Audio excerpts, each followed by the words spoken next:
Good evening, respected chairpersons, speakers for today's sessions, and viewers. First of all, on behalf of the Indian Pancreas Club, I would like to wish each and every one of you a very happy new year. Today's session is on the management of chronic pancreatitis, and we all know that this is one disease which is very difficult to treat and significantly impairs the quality of life of an individual. It sometimes requires a multidisciplinary team approach involving the gastroenterologists, the radiologists, endoscopists, endocrinologists, and surgeons. And therefore, we have curated this program for today's evening. And to take you through this evening's proceedings, we have very three eminent chairpersons for this evening. We have Professor Randir Sood, Chairman of Gastroenterology from Medanta, Dr. Adarsh Chaudhary, Chairman of GI Surgery from Medanta, and Dr. Naresh Bhatt, Chief of Gastroenterology and Hepatology at Aster CMI. So without much ado, I would like to request Professor Randir Sood to take over today's proceedings. Thank you, Dr. Sood. Thank you, Sudhita. And in fact, it's a pleasure to be, joining this program. And I would like to invite the next speaker, who is Deepak Gunjan, to speak on risk factors and diagnostic workup of chronic pancreatitis. As we all know that chronic pancreatitis has gone significant change from diagnosing it at the end when there was evident, chronic damage, chronic necroinflammation, and fibrosis with endocrine and exocrine insufficiency. We are now trying to diagnose it early so that we can modify the disease. So we would like to hear from Gunjan that, what are the risk factors and what is the diagnostic workup, particularly aimed at diagnosing the disease early.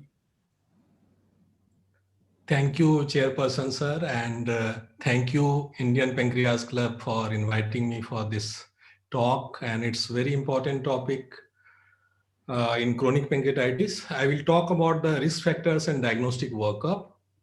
So it will be a snapshot, not very detailed account of the topic. So my outline of the topic will be risk factors, particularly alcohol and smoking, acute pancreatitis, genetic risk factors, and some view of diagnostic workup. So if you will see the chronic pancreatitis, as we know that it is an inflammatory disease and has various manifestations, particularly pain is very troublesome for patients and also for physicians. And it is predominantly alcohol is a common risk factor for chronic pancreatitis. However, in recent decades, it has been changed from the disease of alcohol abuse. It has changed to disorders of complex interactions between various environmental factors, metabolic factors, and genetic risk factors. So there is a change in understanding of various risk factors in chronic pancreatitis. So this is famous study from North American pancreatitis study that published in 2009. It shows that alcohol, if you will see that very alcohol abusers, they have threefold risk of chronic pancreatitis. And similarly in smoking, if it goes up the pack years, the more the pack years, the higher the risk of chronic pancreatitis. So as the dose of alcohol increases and amount of smoking increases, that leads to the increased risk of a chronic pancreatitis. Similarly, if you will see here that in drinking category where teetotaler to heavy drinkers, if it is, you can see that it is increasing prevalence of increasing risk of chronic pancreatitis. So highest risk have heavy drinkers and very heavy smokers. They have a 13-fold increased risk of chronic pancreatitis. And in smoking category also, if you will see those who have never been smokers and increasing amount of smoking back years, there is increasing risk of chronic pancreatitis. So there is a synergistic relation between the smoking and alcohol. As the cumulative dose of alcohol and smoking increases, the risk of chronic pancreatitis goes up. Similarly, Danish cohort in 2019 also shows that as there is an increase in drinking behavior, there is increased risk of chronic pancreatitis. And as we add on the smoking risk, so there is progressively increasing risk of chronic pancreatitis. And it is very long duration of follow-up, almost 20 years follow-up. There is one meta-analysis published that shows that as the alcohol dose increases, there is a linear increase in the risk of chronic pancreatitis. So all these studies suggest that there is a alcohol is a significant risk factor for chronic pancreatitis. There is significant dose response relationship between the alcohol consumption and chronic pancreatitis. However, the only 10% of patients who are heavy drinkers develop chronic pancreatitis. So there is a large gap of understanding between how alcohol causes chronic pancreatitis in some patients and most of the patient it does not cause the chronic pancreatitis. So there must be some other factors. Like in smoking, this is meta-analysis. Those who has ever time smokes versus no smokers, the risk of chronic pancreatitis twicely high. Similarly, in current smoker versus no smokers, the risk of chronic pancreatitis is almost similar. And those who are former smokers, those who have left smoking and versus no smoking, the risk decreases. However, it is still higher who never smoked. And in all these findings are even significant when it is adjusted for alcohol. So it suggests that smoking is independent risk factors for chronic pancreatitis. We always thought that alcohol along with the smoking is the risk factor. However, now studies are showing that smoking is a independent risk factors. Another study that shows that smokers have higher progression of alcoholic chronic pancreatitis. They have higher chance of calcifications, and they have diagnosed 5 years earlier. They have diagnosed a chronic pancreatitis. So if you will see smoking doubles the risk of developing chronic pancreatitis. In smoking also, there is a clear-cut dose-response relationship. It is independent of alcohol consumption, and cessation of smoking decreases the risk of chronic pancreatitis. So we should actively advise to the patients abstain from smoking apart from alcohol. So it's very important. Another risk factors is episode of acute pancreatitis. There is a meta-analysis published in Gastro that shows that after first episode of acute pancreatitis, the development of chronic pancreatitis is in 10%. However, if a patient has recurrent acute pancreatitis, the risk goes up to 3 times to 36%.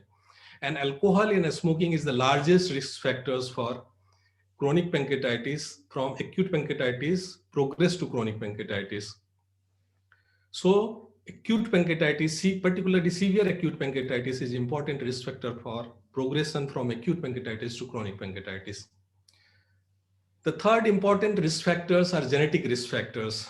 There are 3 pathways in genetic risk factors. One is trypsin-dependent pathway. The commonly we know it PRSS1, serine protease 1 and 2, serine protease inhibitor, Casal type 1, chymotrypsin C, and chymotrypsin B1 and B2. Other pathway is ductal pathway. This is the acinar cell dependent pathway. This is ductal pathway is mainly where the carbonate and chloride secretions happens. The main genes responsible for CFTR, cystic fibrosis gene, then claudin 2, calcium sensing receptors gene, and TRPV6. This is also calcium channel receptors. And the third is misfolding depending pathway, carboxypeptidase A1 and carboxyl ester lipase. So primarily we know that trypsin dependent pathway and ductal pathway are responsible. However, now new data are coming for misfolding depending pathway that has trypsin independent pathway that leads to increased risk of chronic pancreatitis. If you will see the trypsin dependent pathway, they are interrelated. The first, in 1996, it was described in familial hereditary chronic pancreatitis. And if there is a mutation, there is autoactivation that leads to the autodigestion and chronic pancreatitis. Similarly, chymotrypsin C variants that degrades the trypsinogen. However, if there is a mutations, it can't degrade it, and there is increased activations and autodigestion.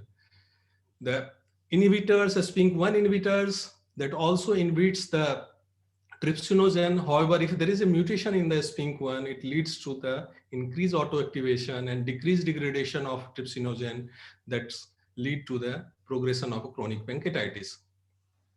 So if you will see the role of SPINK1 in meta-analysis, in idiopathic chronic pancreatitis and tropical chronic pancreatitis, the SPINK1 mutations has very high relative risk, high odds ratio of developing chronic pancreatitis as compared to the alcoholic chronic pancreatitis. In alcoholic chronic pancreatitis, a SPINK1 mutation adds to the development of chronic pancreatitis. However, the risk is less than the idiopathic and tropical chronic pancreatitis. This is the SGPGI study published in Gastro that shows that tropical chronic pancreatitis is highly associated with the SPINK1 mutations. And however, there is no clinical feature difference between those who has SPINK1 mutations versus no SPINK1 mutations. Another study that's published in Nature Genetics, multi-center study, chymotrypsin C variants. This is trypsin degrading enzyme, and in Indian patients also, the risk of development of tropical chronic pancreatitis was 13 times high as compared to the controls in tropical chronic pancreatitis. For ductal pathway, CFTR mutations, we know if it is homozygous dominant mutations, they present in neonatal age group. However, if it is low penetrance mutations, they will present as idiopathic chronic pancreatitis without symptoms of any lung disease or infertility. These are two landmark papers published in NEGM in year 1998 that suggests that frequency of CFTR mutation was higher in idiopathic chronic pancreatitis as compared to the controls.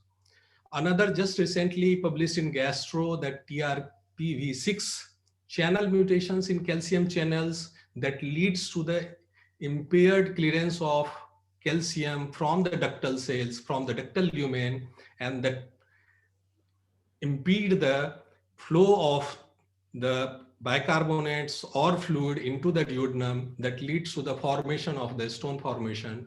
And this is recent development that calcium channel TRPV6 also cause the development of chronic pancreatitis. The third pathway is mismolding dependent pathway.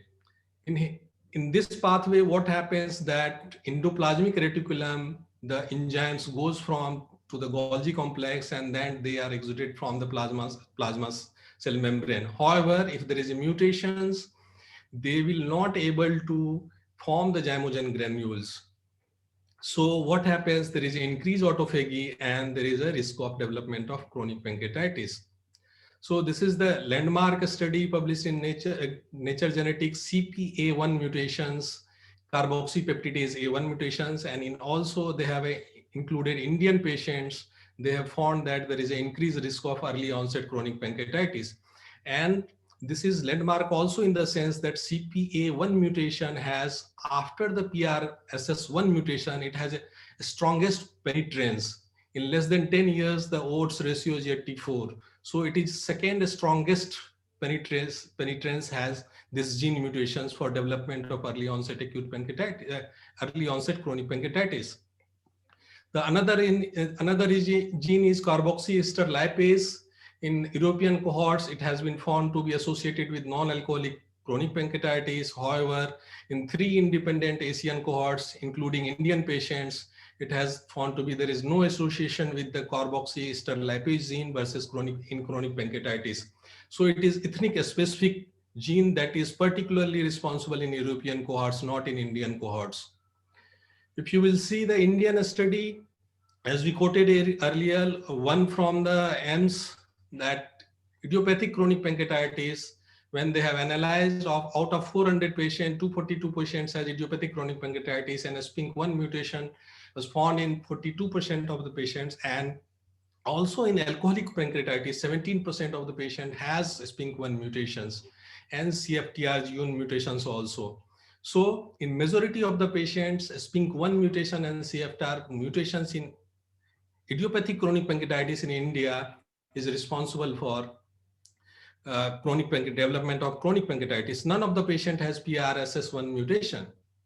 Another study that showed that Claudin-2 and MORC4 gene confer susceptibility in Indico Consortium study, large group of patients, and they have also shown that gene environment interaction, particularly in with the alcohol, MORC4 gene variants in alcoholic chronic pancreatitis, if they have homozygous mutations, there is a 14 times increased risk of development of chronic pancreatitis as compared to the heterozygous mutation. So if you will see the development of chronic pancreatitis, and if you will grade the risk factors, the highest risk factors were in PRSS1 gene mutations and homozygous SPINK1 mutations. There is low risk of a mutation like chymotrypsin C, and if there is alcohol is the only responsible factor, they have low risk of a progression of a chronic pancreatitis. However, there is moderate risk if alcohol along with various mutations are responsible for moderate rate of risk of development of a chronic pancreatitis. So summarizing that, the risk factors, alcohol is the commonest risk factor and smoking is the independent risk factors apart from alcohol. Both is synergistic, both in epidemiological study and experimental study, it has shown that both work synergistically. And also acute pancreatitis and recurrent pancreatitis can progress to the chronic pancreatitis. Genetic risk factors, they are uncommon cause of the chronic pancreatitis. However, it has been shown that it can be synergistic with alcohol. We require further characterization for genetic risk factors. Coming to the diagnosis, so if you will see the model of development of chronic pancreatitis from acute pancreatitis till the development of a chronic pancreatitis, there is a stage of early chronic pancreatitis. This is the stage when patients are at risk of developing chronic pancreatitis, established chronic pancreatitis. However, it is difficult to diagnose.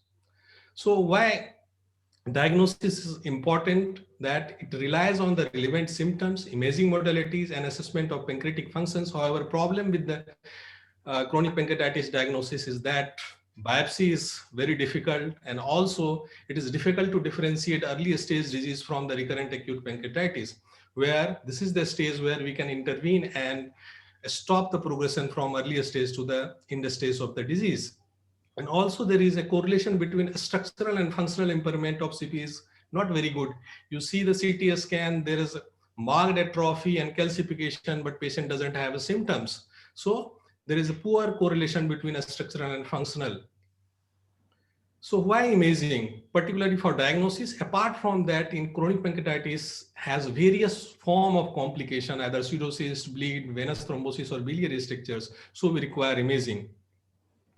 If you will see the contrast enhanced CT scan, it is initial diagnostic test of choice because it is readable for most of the gastroenterologists, also very high sensitive for detecting calcifications and diagnosing chronic pancreatitis complications. However, it has suboptimal visualization of pancreatic duct, and in early chronic pancreatitis is difficult because most of the time the findings are normal.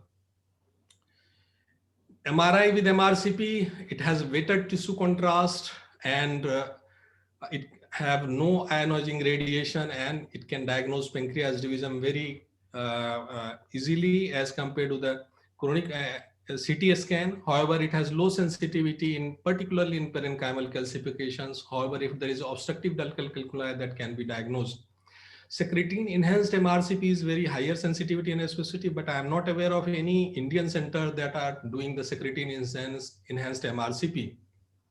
The problem with the MRI is others, that difficulty in interpretation and lack of widespread availability. US, there are various criteria, but most common is the Rosemont criteria that increase the intra-observer accuracy of diagnosing chronic pancreatitis on endoscopic ultrasound. The 4 parenchymal and 5 ductal features, more than 5, if it is, then it is definitive for chronic pancreatitis. However, changes seen in endoscopic ultrasound are very non-specific sometimes. And also, we don't know what is the natural history of these non-specific findings, what we found on endoscopic ultrasound, particularly in increasing age patients, if patients are a smoker, alcoholics, or obesity. There are various non-specific findings that these, what is the significance of these findings, we currently don't know. Also, the inter and intra-observer variability is important limitation of endoscopic ultrasound examination. If you will see the meta-analysis, the highest sensitivity of the MRCP, 96%, and the US and ERCP has higher sensitivity as compared to the MRCP and CT scan for diagnosing chronic pancreatitis. For pancreatic function test, the direct tests are very cumbersome and very difficult to do, but indirect test also, only fecal elastase is very commonly available, and fecal fat quantification is difficult to do and cumbersome. However, these indirect tests lacks the sensitivity, particularly in a mild to moderate pancreatic insufficiency. If you will see the diagnostic performance of fecal elastase 1 in meta-analysis, the sensitivity is 77% and specificity is 88%. However, miss rate of cutoff, if fecal elastase cutoff is less than 200 microgram per gram, the miss rate is 10%. So in mild pancreatic exocrine insufficiency, it's difficult to diagnose. So if you will take the diagnostic algorithm of chronic pancreatitis, in typical patients having typical pancreatic abdominal pain or history of acute pancreatitis or recurrent acute pancreatitis, the contrast enhanced computed tomography is the initial investigation of choice. If there is typical finding, then you can diagnose it is chronic pancreatitis. However, if it is not typical findings on imaging, however, the symptoms are typical, then you can go ahead with MRI. On MRI, because of better tissue contrast and if there is a characteristics parenchymal and pancreatic ductal change on MRI that are suggestive of chronic pancreatitis, then it is chronic pancreatitis confirmed. And even on MRI, if you find there is no typical findings of a chronic pancreatitis, then you can go ahead with endoscopic ultrasound imaging. So summarizing the diagnosis, early CP is more difficult. The problem with early chronic pancreatitis that there is no robust definition how to define early chronic pancreatitis, and it requires further characterization. And CCT is the first imaging modality for its wide availability. MRCP has added advantage because of better tissue characterization and better ductal visualization. US, definitely it is more sensitive and for early diagnosis, but findings are non-specific. Thank you. Thank you, Deepak. Now we'll go to the next lecture, and my colleague Dr. Adarsh Chaudhary will take over from me. Adarsh, are you there? Yeah, I'm here. So invite the next speaker for his talk, please. Who's the next speaker? Roop Jyoti. Roop, next. Yeah, sure. Thanks. Yeah, so I'm just sharing the screen. Where is my presentation? You're not very good at sharing things.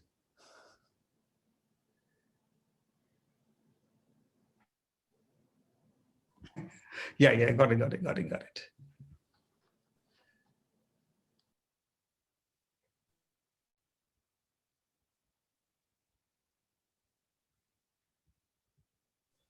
Okay, so Happy New Year and a very good afternoon to all of you. Okay, so let me thank Dr. Garg and Dr. Sudipta for giving me this opportunity to share my thoughts on the medical management. And as you'd all know, and as Dr. Randhir Sud has also said, like with advances in several technology and different aspects, now we understand chronic pancreatitis in a little better way, and we try to treat them in a little better way.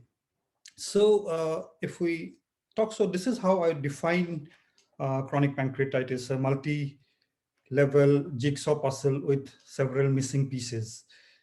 And if we talk about the presentations, there are three broad presentations, and all of them require rigorous medical treatment besides the endoscopies and surgeries. And in today's talk, I'll predominantly cover upon chronic pain. And if time permits, I'll just touch upon one or two slides on malnutrition and PEI, and maybe we can follow that up later on in the discussion. So let me begin with this clinical prototype. So this is the story of a 38-year-old male who has been a long smoker. And he presented with recurrent abdominal pain, epigastric pain that radiated to the back, typical pancreatic pain. Imaging, a CT scan had shown a dilated pancreatic duct with a pancreatic ductal stone in the head and neck, predominantly in the head. And there are a few scattered calcification. And this is what we do is a pattern recognition. And we treat these patients, not necessarily pancreatic disease, other also. We follow patterns like this patient has a painful pancreatic ductal stone and he deserves a pancreatic ductal clearance as one of the primary treatment modality. But let us see why the patient had pain, why this patient had pain. So if we see this cartoon, just yeah, so this patient had ductal calculi, so he had ductal pressure, and now it has been elegantly shown that if there is a pressure in the pancreatic duct, it can activate the pancreatic stellate cells. And then his other risk factor, smoking, that itself can cause pancreatic stellate cell activation. Alcoholics do have pancreatic stellate cell activation. If the patient has a genetic pancreatitis, so gene polymorphism, as Dr. Deepak had nicely explained, trypsin autoactivation, that can cause pancreatic stellate activation. And this can cause inflammation, which in turn can again cause pancreatic stellate cell activation. So stellate cell activation is kind of the central event which leads to lots of free radical generation. I'm not going into the details of this, how this happens because of the lack of time.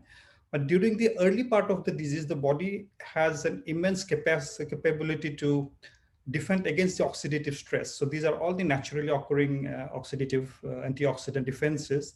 But as the disease goes on, and as we all know, this is a relentless disease of relentless inflammation, progressive fibrosis. So there becomes an imbalance between the antioxidant and pro-oxidant state, and eventually a pro-oxidant state supervenes. And as it is very well shown, oxidative stress can lead to different kind of inflammation, both in the system and in the pancreas. And then this forms a vicious cycle of stellate cell activation, oxidative stress, inflammation, and this gives rise to the relentless pain. So it's logical that at this stage, if we give the patient antioxidant, that could help if the oxidative stress is reduced. Unfortunately, we do not have any medication at this point that would inhibit these stellate cells in the clinic. In the lab, there are several molecules, but which has not been translated into clinical success. So the best we can do at this point is to try to reduce the oxidative stress with the hope that there is a reduction in the inflammation and that this vicious cycle gets cut off. And there has been several studies on antioxidant in chronic pancreatitis. But I'll just pick up two important studies. The first one was from All India Institute, and I think this is the study with the biggest sample size of more than 120 patients, published around 10 years back. So this study showed that there was benefit in the patients in terms of reduction in the number of painful days, reduction in the number of pain episodes, and there was improvement in the oxidative stress or marker of oxidative or antioxidant defense in the plasma. Now, what happened 3 years after this study? Another study came from Ajit Sirivardena's group from Manchester, UK. It is famously called the Anticipate study, and they showed that there was no benefit in these patients. And unfortunately, the Western practitioners go more by the study, and they were very skeptical of using antioxidants. So if we dissect out these two studies, the Indian study, the patients were young and they were non-alcoholic. Majority of them did not consume alcohol, and I think they were non-smokers too. And none of them received non-narcotic analgesics. They received non-narcotic analgesics. No one received morphine. But if we look at the Anticipate trial, majority of the patients were elderly, and almost all of them had alcohol, and they were taking very high dose of morphine or other morphine analogs. So if we see this, there is a stark difference in the narcotic intake and the etiology. And even in this study, the Indian study, patients who were taking alcohol antioxidant did not work better than the patients who are non-alcoholics. So this gives us the right subgroup of patients who would be benefited with antioxidants. And these are young patients, non-alcoholic, and those who are not taking any narcotics. So this fits into very well into the Indian patients of chronic pancreatitis. We see young patients, 70% of our patients are idiopathic, many of them with a genetic risk factor, non-alcoholic, non-smokers. And we do not use morphine analogs often in India. So in Indian patients, antioxidants are beneficial. And then this meta-analysis that we performed with all the studies that evaluated the combination of this combination, including methionine, and that showed that the methionine containing antioxidant combinations had a significantly higher odds in favor of pain reduction. The number needed to treat was 5. Anything below 8 is supposed to be good. So why do I talk about methionine? If you see, I have put it in a red color. So I'm emphasizing on methionine, and this is the reason for that. So this is normal physiology. When there is pancreatic activation, there is exocytosis of the zymogen from the acinar cell into the pancreatic ductules. And this whole process requires something called a transsulfuration pathway. This is the transsulfuration pathway. And it is driven by methionine and glutathione. So whenever there is severe oxidative stress because of recurrent inflammation for whatever reason, this methionine cycle gets disrupted. There is loss of thiol group. So this, to maintain this cycle, we have to provide thiol groups, and thiol groups is provided by methionine. So that is why methionine is very essential in this antioxidant cocktail. Okay, so now let's go to the next stage. So this patients who has pain and the disease progresses over time. So initially, because of recurrent inflammation, these pain receptors will be activated. Again, I'm not going to the details of the neurobiology, but just to tell you briefly, when these pain receptors are stimulated, this is the area of the pancreatic innervation, the thoracic 4, 5 to around T10. So this is what happens. Like in the early stage of the disease, there will be radiation of pain, transmission of pain through the celiac ganglion, and this part will be relaying the pain to the brain. But what happens when there is recurrent inflammation?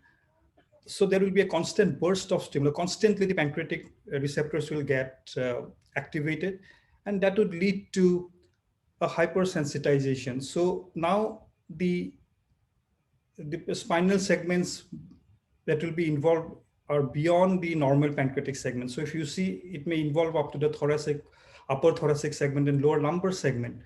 So this means that the patient will now have a wider area of pain reception. So the patient, if there is any stimuli anywhere in the intestine or even in the stomach, the patient may perceive that as pain. And if you see here, if the pain goes to the superior mesenteric ganglion, it bypasses the celiac ganglion, and that could probably explain in the later stage of the disease, celiac plexus is very poorly, responds very poor, and many patients even actually do not respond to celiac block. So what happens because of this phenomenon, we get something called spinal hypersensitivity. Even with physiological stimuli, food in the stomach or intestine would give rise to pain or pain sensation. And that gets relayed into the brain, and the whole neuro pain modulation architecture of the brain gets altered. And there is another interesting phenomenon called descending inhibitory pathway, which is very active in a normal person. But in chronic pancreatitis, because of this neuropathy, the pancreatic and central sensitization, this descending pathway also gets inhibited.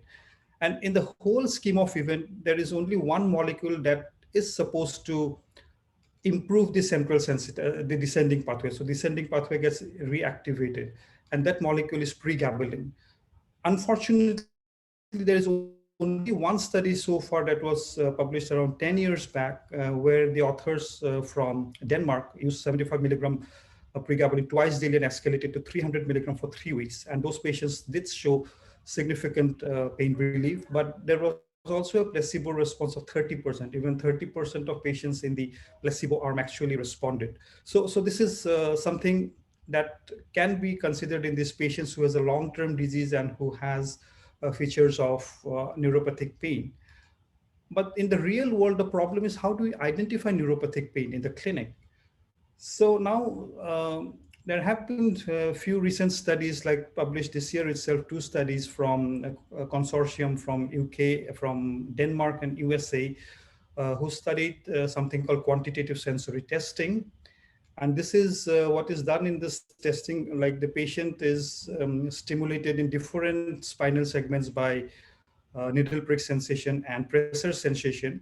And the patient would tell us when he gets the pain. So this gives us temporal summation, which is very characteristic element of neuropathic pain. And this is the pressure threshold, which becomes much lower in patients with neuropathic pain. But the problem is these are all research tools and it's not available widely. So what to do then? So maybe we can take you from this brilliant study from gastroenterology published several years back. What the authors did was, so this is a control schematic diagram. This is the schematic diagram of a patient with chronic pancreatitis, and they provided electrical stimulus to the esophagus, to the stomach and duodenum. So in response to electrical stimulus, this is the area of pain the patient controls, healthy controls felt. And if you see in the patients with chronic pancreatitis, the area of involvement of pain, especially in the duodenum and gastric referral area, is much wider, which means that these patients has neuropathic pain and they have more widespread areas of pain. So we can extrapolate it to our clinical practice. So if the patient tells that his pain has changed in the character of the pain, there is a very wide referral, new areas of pain he has developed new areas of pain in the body, in the chest, back, or all over the abdomen. So these are soft markers. I'm not saying these are very hard markers of neuropathic pain, but these are soft markers that can lead us to suspect, yes, this patient could have neuropathic pain. And that could be quantified, if we suspect, that couldn't be quantified by something called Pain Detect. This is a online tool available free in Google. And this has been actually validated for neuropathic pain in diabetic neuropathy and radiculopathy. And few recent clinical studies have actually used this tool for chronic pancreatitis also. So if the score is above 19, then we can pretty be sure that the patient has neuropathic pain. And I think this is a very useful tool that we always use in our clinical trials and for some of the patients. So let me take you back to the clinical prototype that we had discussed. So that patient, after he underwent ESW and then 3-4 pancreatic stent exchanges, he came back with pain, recurrence of pain, which was moderate to severe after 12 months of the procedure. And his stent was removed around 3 months back. So here there could be two scenarios. So usually what happens when a patient comes back with pain like this, he underwent stenting before. So there is a knee-jerk reaction. Okay, this patient has pain. He has a dilated duct. We should put in another stent. So that's a common tendency that we all have and try to put in stent, and they undergo multiple stent exchanges. That could be valuable, or that could be true. I mean, that could be beneficial if the patient falls in the scenario one. When the patient comes with that kind of pain, it's very important to assess for, suppose he had a pancreatic ductal stricture, if the stricture is recurred or if it's a persistent stricture, or if the patient has new obstructive pancreatic ductal stone, he could have mass lesions, he could have local complications like duodenal obstruction or biliary complication or compression of a structure by the pseudocyst. So in those cases, intervention is beneficial. He may be benefited to the PD stent or even surgery. But the second scenario is more common, where he do not have any of this, and this patient already had the intact sphincterotomy, or if we underwent surgery, LPJ that is already intact, the duct are clear, or maybe have some very small soft floating stones. So in this situation, stenting is unlikely to be beneficial. So we tried to answer and so when we took history of the patient further, so it turns out that the patient had. Rupjyoti, Yeah. we have to look at the time, please. Yeah. So just 3-4 more slides. Yeah. Okay. So he had a very long duration. There was a change in the pain pattern, and there was involvement of newer pain areas. So we tried to answer that question through this randomized control trial, where we combined antioxidants and pregabalin for a period of 6 months, and there was significant pain relief in this patient with this combination. Then finally, what happens? This patient had some benefit initially, but then again he started experiencing nagging kind of pain, which was mild to moderate severe exacerbation in spite of pregabalin, but there were no morphologic changes. So this is where probably this factors come into play: the pain processing, the pain memory, the emotional response to pain, and how he copes with the pain. And when we took a history, he was an IT professional, type A personality. There was a history of a death of a relative due to pancreatic cancer. And he was, being an IT professional, he had lots of Google-based knowledge on CP, which is by far incomplete without a medical background. So these patients actually have lots of depression. And again, I'm not going into this complex pictures, but the severity and continuity of pain is independently associated with depression and changes in the metabolites in the brain. So these are magnetic resonance spectroscopy of these patients. And if you see here, based upon the degree of depression, there was change in the waves of the metabolites, which indicates there is lots of dysmetabolic changes in the brain in this patient. And these metabolites in the brain correlates very well and very tightly with depression and pain. And what was more interesting was when we talk about the disease, there's significant improvement in the emotional factor depression, which is expected, but also in the pain score. So what we believe is this patient probably has more coping capability based on their increased understanding of the disease. So this is my last slide. So many things I have not talked about the metabolized microbiome, genetic factors that are associated with pain, and these are still in the early phase of research. So it's difficult to extrapolate them to the clinical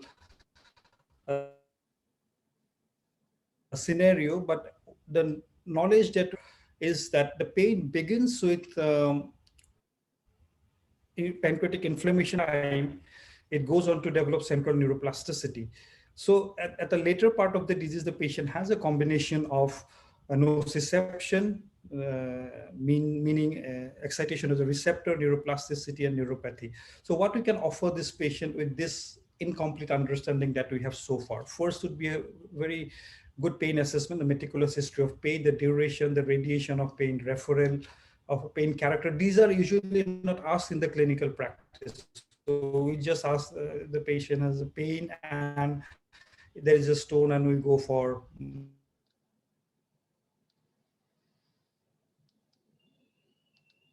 treatment. Then look for possible disturbances in his background knowledge, education. For short currently newly available are good choices. High potency opiates, morphine, nalbuphine, buprenorphine should be avoided because they have the tendency to cause narcotic bowel syndrome, and they can also cause mast cell degranulation, which can later on increase the pancreatic inflammation. And in the long term, we need to give them methionine containing antioxidants. If the patient has neuropathy, add pregabalin. If no response, in my clinical practice, and I'm sure with many of you, duloxetine could be a good choice, even though there are no RCTs. Constant counseling and education of the patient should be an essential part in the treatment. And pancreatic enzymes, especially the enteric-coated, are not useful in pain. And these are some general advice to ask the patient not to start smoking or take tobacco, both cigarettes and smokeless. In the Western population, they do not take smokeless tobacco, so they don't have data on that. But my hunch is even smokeless tobacco like khani is an important risk factor. So I'll skip the exocrine insufficiency part. We can discuss this later on. Yeah, yeah. I think. And I think we are moving into uncharted terrains. And this is the acknowledgement. All these people work with me. And thank you. Thank you, Roop. I think we'll have the question at the end. The next talk is by Amit to talk on endoscopic intervention in chronic pancreatitis. Amit, all yours. Yeah, am I audible? Can you hear me? Yeah, you're audible, Amit. You're audible. Absolutely. Okay. So I'll go ahead straight away because I think we are getting quite delayed. So I'm going to talk on endoscopic intervention in chronic pancreatitis. And we just heard from our previous two excellent talks about the varied nature of the disease. So I just want to tell you that whether you do surgery or you do endoscopic treatment of chronic pancreatitis, it's not simple, because the disease itself is not simple. And you can see here from country to country and within the same country from region to region, the whole morphology of how patients present in chronic pancreatitis changes. You can see here these subsequent pictures of chronic pancreatitis, see the different ductal morphologies. And this whole thing fits between two etiologies, alcoholic and tropical.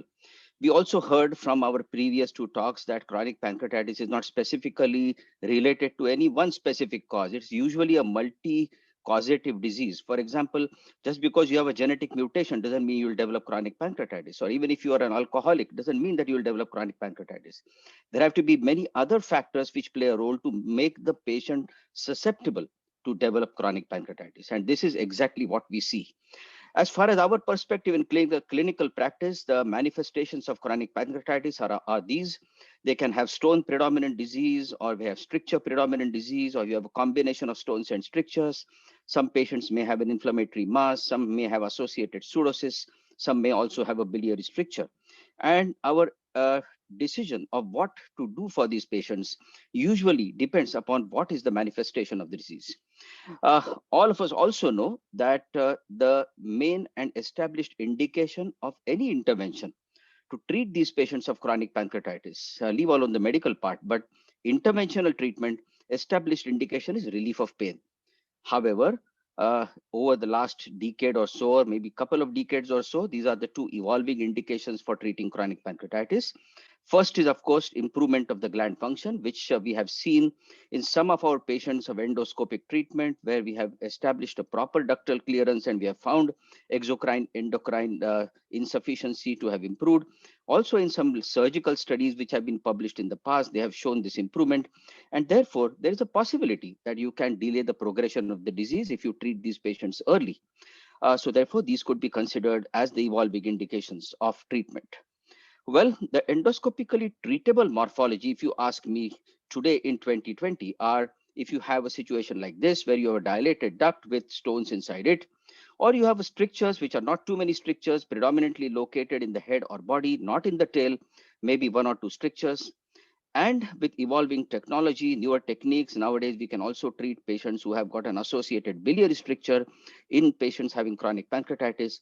And of course, these type of pseudocysts which develop in patients of chronic pancreatitis. It's very, very important that before you embark on endoscopic treatment, these are, I can personally say that these are mandatory workup protocol which you should follow. First and foremost is you should always do a plain X-ray or a fluoroscopy on a C-arm whenever you are planning to do any treatment of chronic pancreatitis. And the reason for this is you want to pick up any radio opaque stones.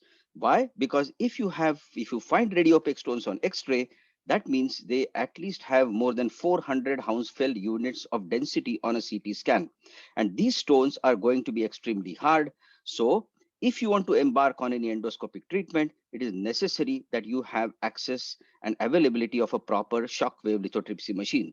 And if you don't have ESWL machine, and if you find radiopaque stones on fluoroscopy, there's no point in pursuing endoscopic treatment at all.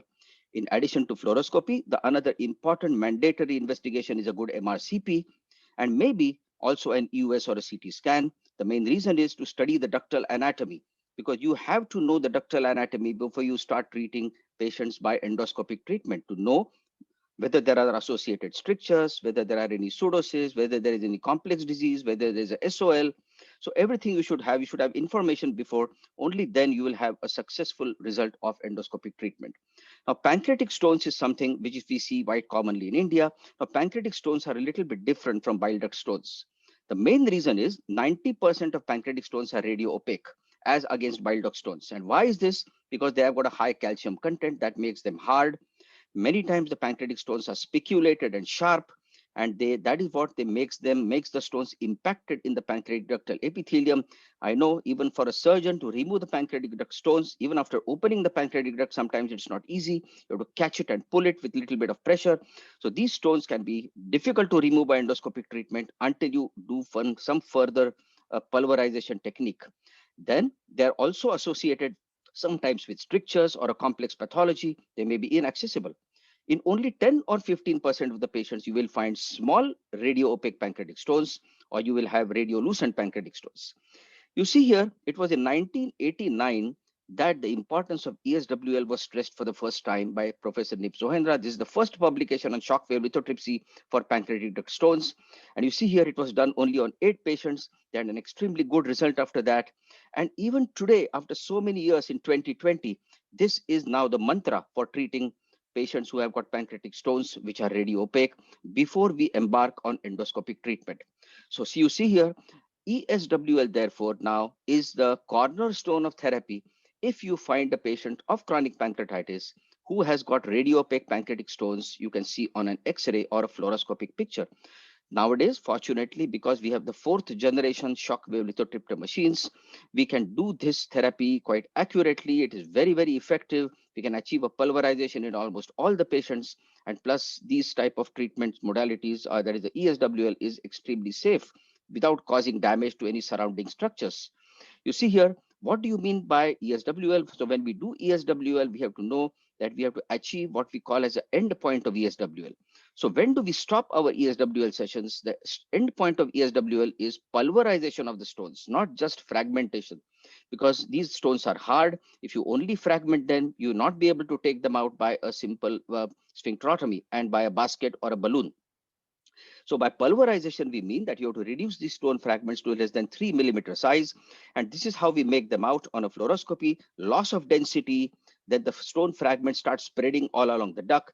And if you have only a single stone sitting in the head or maybe in the body, sometimes you may also have a disappearance of the stone only by a shock wave lithotripsy technique.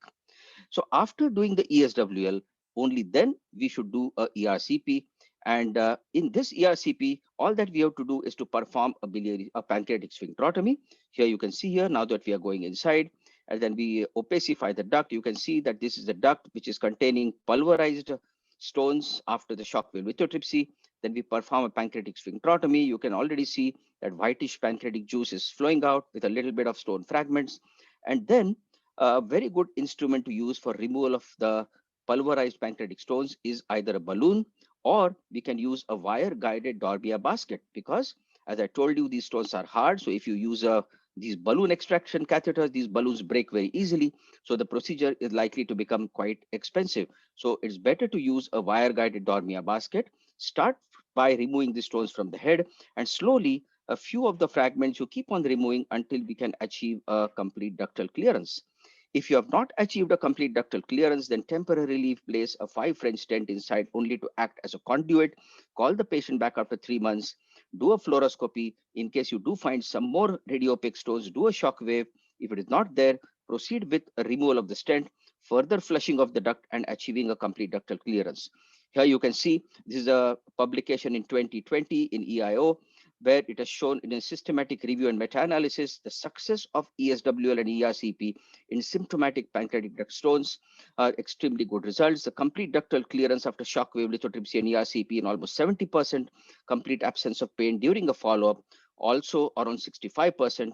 You see here fragmentation of these stones also could be achieved in quite a high percentage of patients. In some of the patients, 15% of the times I told you, you may have either small radiopaque stone which is floating inside the dilated pancreatic duct, or you may have radiolucent stones.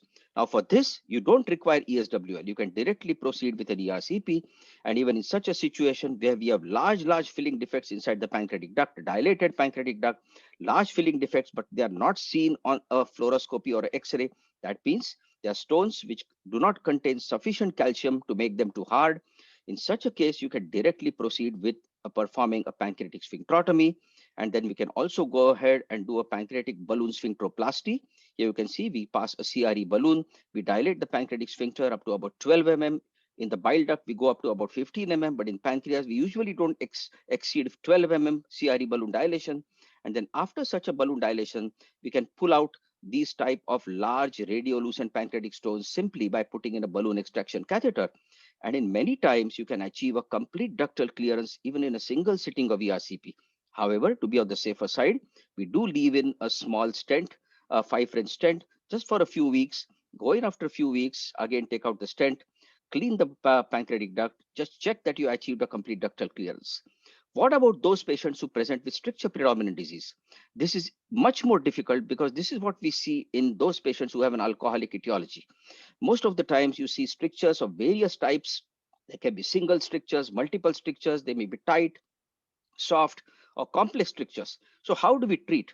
It's very important that whenever we do stenting for stricture predominant disease, it should not be an arbitrary stenting protocol. There should be some protocol which you have to follow and some endpoint which you want to reach. So the endpoint of stenting in a stricture predominant disease should be a resolution of the stricture.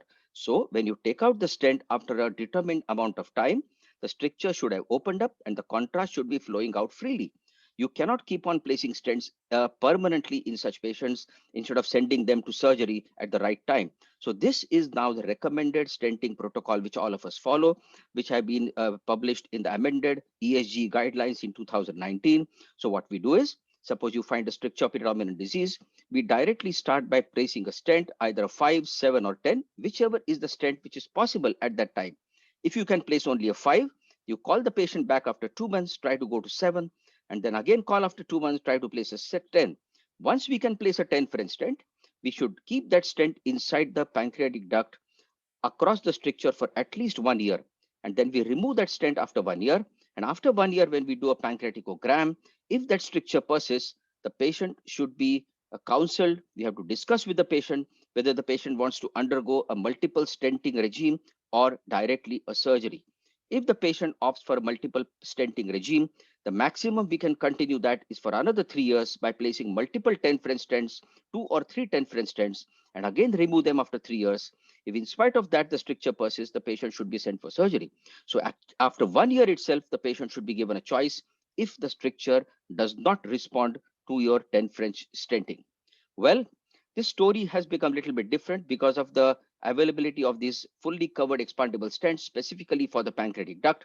In some of the studies which have been published, a fully covered stent like this placed across the PD has been shown to be safe with a good resolution of stricture, with good pain relief.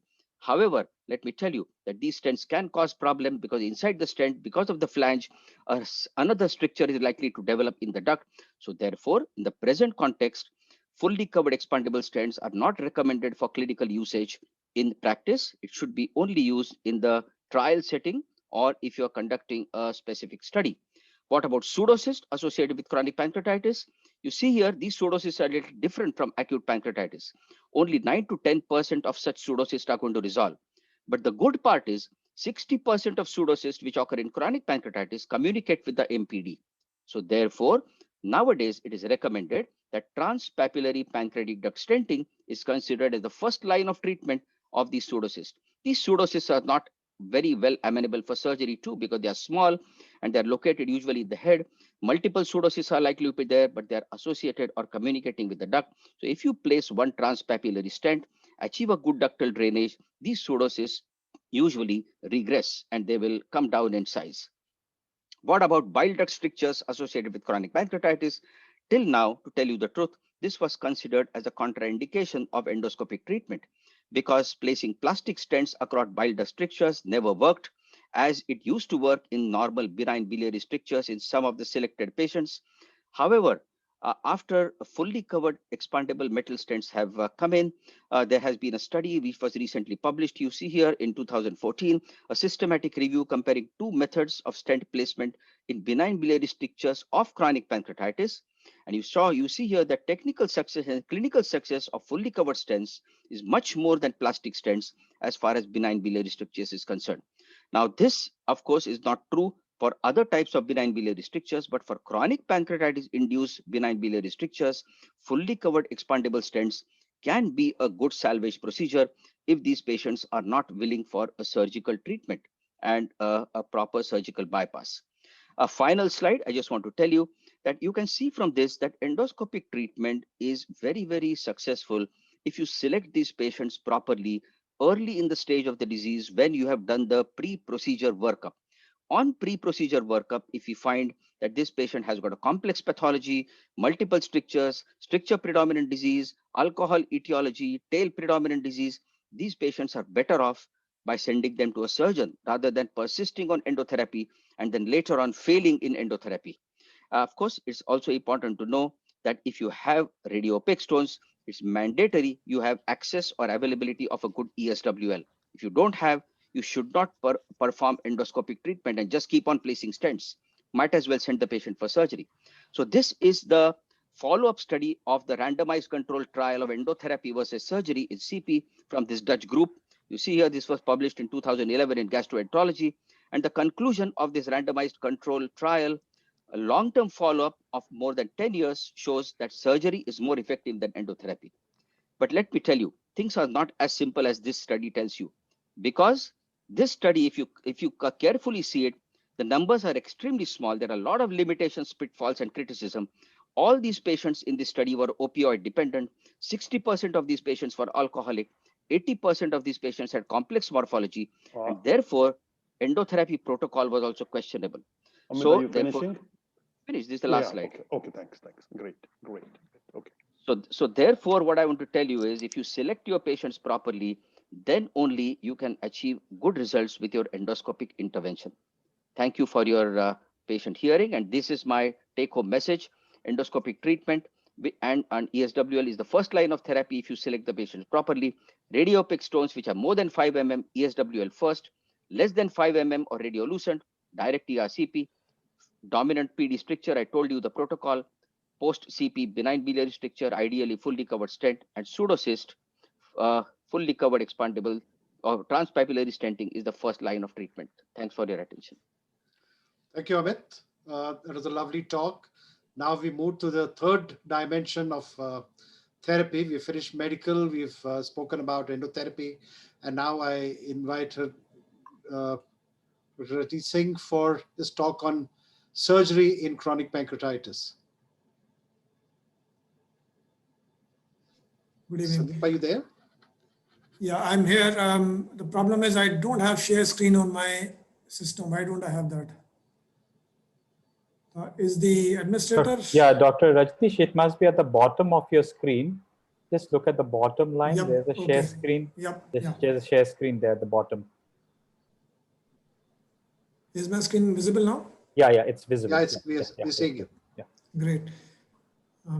Just a second. Okay. Good evening to all the luminaries here. It's wonderful to share stage with you all. However, I'll present a very simple snapshot of what conventionally the surgeons do and the way they think. To be honest, surgery for chronic pancreatitis hasn't moved very much after the initial advances in the last century. We have been moving in some directions, but not as much as compared to endotherapy. So let me just go over my protocol. My brief was to talk about surgical management of pain. I'm told that the speaker after this will speak about surgical management of complications of chronic pancreatitis. So talk would be divided essentially into three headings: indications, procedures, and timing. So there are lots of indications, the predominant one being pain. Other complications also have indications of surgery, but majority of patients who come to the surgeon come for pain. As indication of surgery, intractable pain, recurrent pain, and opioid dependence. These are the three headings we normally deal with when we sit in the outpatients. The problem is defining these entities, and that's where often individual bias, experience, as well as studies don't really come to our rescue. For the youngsters, I would encourage that pick up one of the recent trials and use their objective criteria to define these terms, and that would be useful in clinical practice. Of course, they are also subject to a lot of bias, but at least it's objective things to go by. So that's the escape trial criteria which they were used in their trial, which can be used in clinical practice as well. Same is true for recurrent pain with poor quality of life. This is again a very subjective sentence. Objectively, the escape trial defined it as does 3 times in 1 year, and one can use this in clinical practice if so. And same is true about opioid dependence and side effects. So what really would qualify your patient to be a dependent patient or having side effects as to qualify for surgery. When we sit in the outpatients as of today, generally the surgeons see 4 groups of patients. One is patients where the pancreatic morphology was not suitable for endotherapy. And these are the patients where the stones and strictures are exclusively located to the left of the spine, or the duct is full of impacted stones, multiple strictures, and the endoscopist didn't venture to go into this patient. Second is patients which are increasing in numbers by the day. These are endotherapy failures. Unfortunately, we still don't have a very clear definition, at least in the surgical parlance, of what really constitutes endotherapy failure, because every second patient seems to have a different definition, at least when I sit in the outpatients. And I put this here because at least in the escape trial, they use this criteria. And I'm hard pressed to figure out a uniform definition of endotherapy failure across the literature. You look at different publications, different guidelines, and you come across slightly varying definitions of endotherapy failures. Maybe some clarity can be got on this as well. And then there are patients where the endoscopist decided that after the initial attempt that no, endotherapy is not possible. The last 2 categories are those patients who are either not willing to go for endotherapy, the scare of endoscopy, I guess, or endotherapy was successful, but the patient is not willing to go for repeated sittings. This is the last 2 categories of patients. It's important to understand that when you put the patients in one of these categories, the profile of what results you're expecting will change. And over this presentation, that would also come into the picture. Usual patients that come to us, gland packed with stones, or the gland where the stones are mostly to the left of the vertebral column and the endoscopist didn't want to venture onto this gland. The surgical procedures are almost 100-year-old, and some of these are no longer in active use. However, just to describe them and put them in various categories is important, especially for the students, because subsequent procedures were based on the older procedures. So broadly speaking, the drainage operations, the pancreatic resection operations, and the hybrid operations, which were the drainage cum resection operations like the Frays, Biggers, and Burns. And then the last two, which is something which nobody really wants to do, but when stuck with a patient with a small duct disease, these are the options we have: a V-shaped excision or a total pancreatectomy with ileal cell transplantation in some parts of the world. So when the surgeons look at a patient and decide what surgical procedure is to be adapted to this particular patient, in general, as of today, it's based on the morphology of the gland. After the indications are dispensed with, the surgical procedure choice is dependent on the morphology of the gland. So a large duct disease without a head mass would qualify for a lateral pancreatitis, the most popular operation, the Partington-Russell modification of it. A large duct disease with a head mass in most instances of the Indian subcontinent would qualify for a Frays operation. Head mass of uncertain nature, where one is not really sure of what kind of tissue there is, would qualify for a Whipple's pancreatitis. A small duct disease with head mass, which is the kind of patients we very uncommonly seen in the Indian subcontinent, but occasionally see, much more common in Europe, where alcoholics with inflammatory head masses come with normal or near normal the ducts in the body of the gland. They qualify for a Biggers operation in the European subcontinent. And a small duct disease where the surgeon really doesn't want to operate, but is pushed to the wall.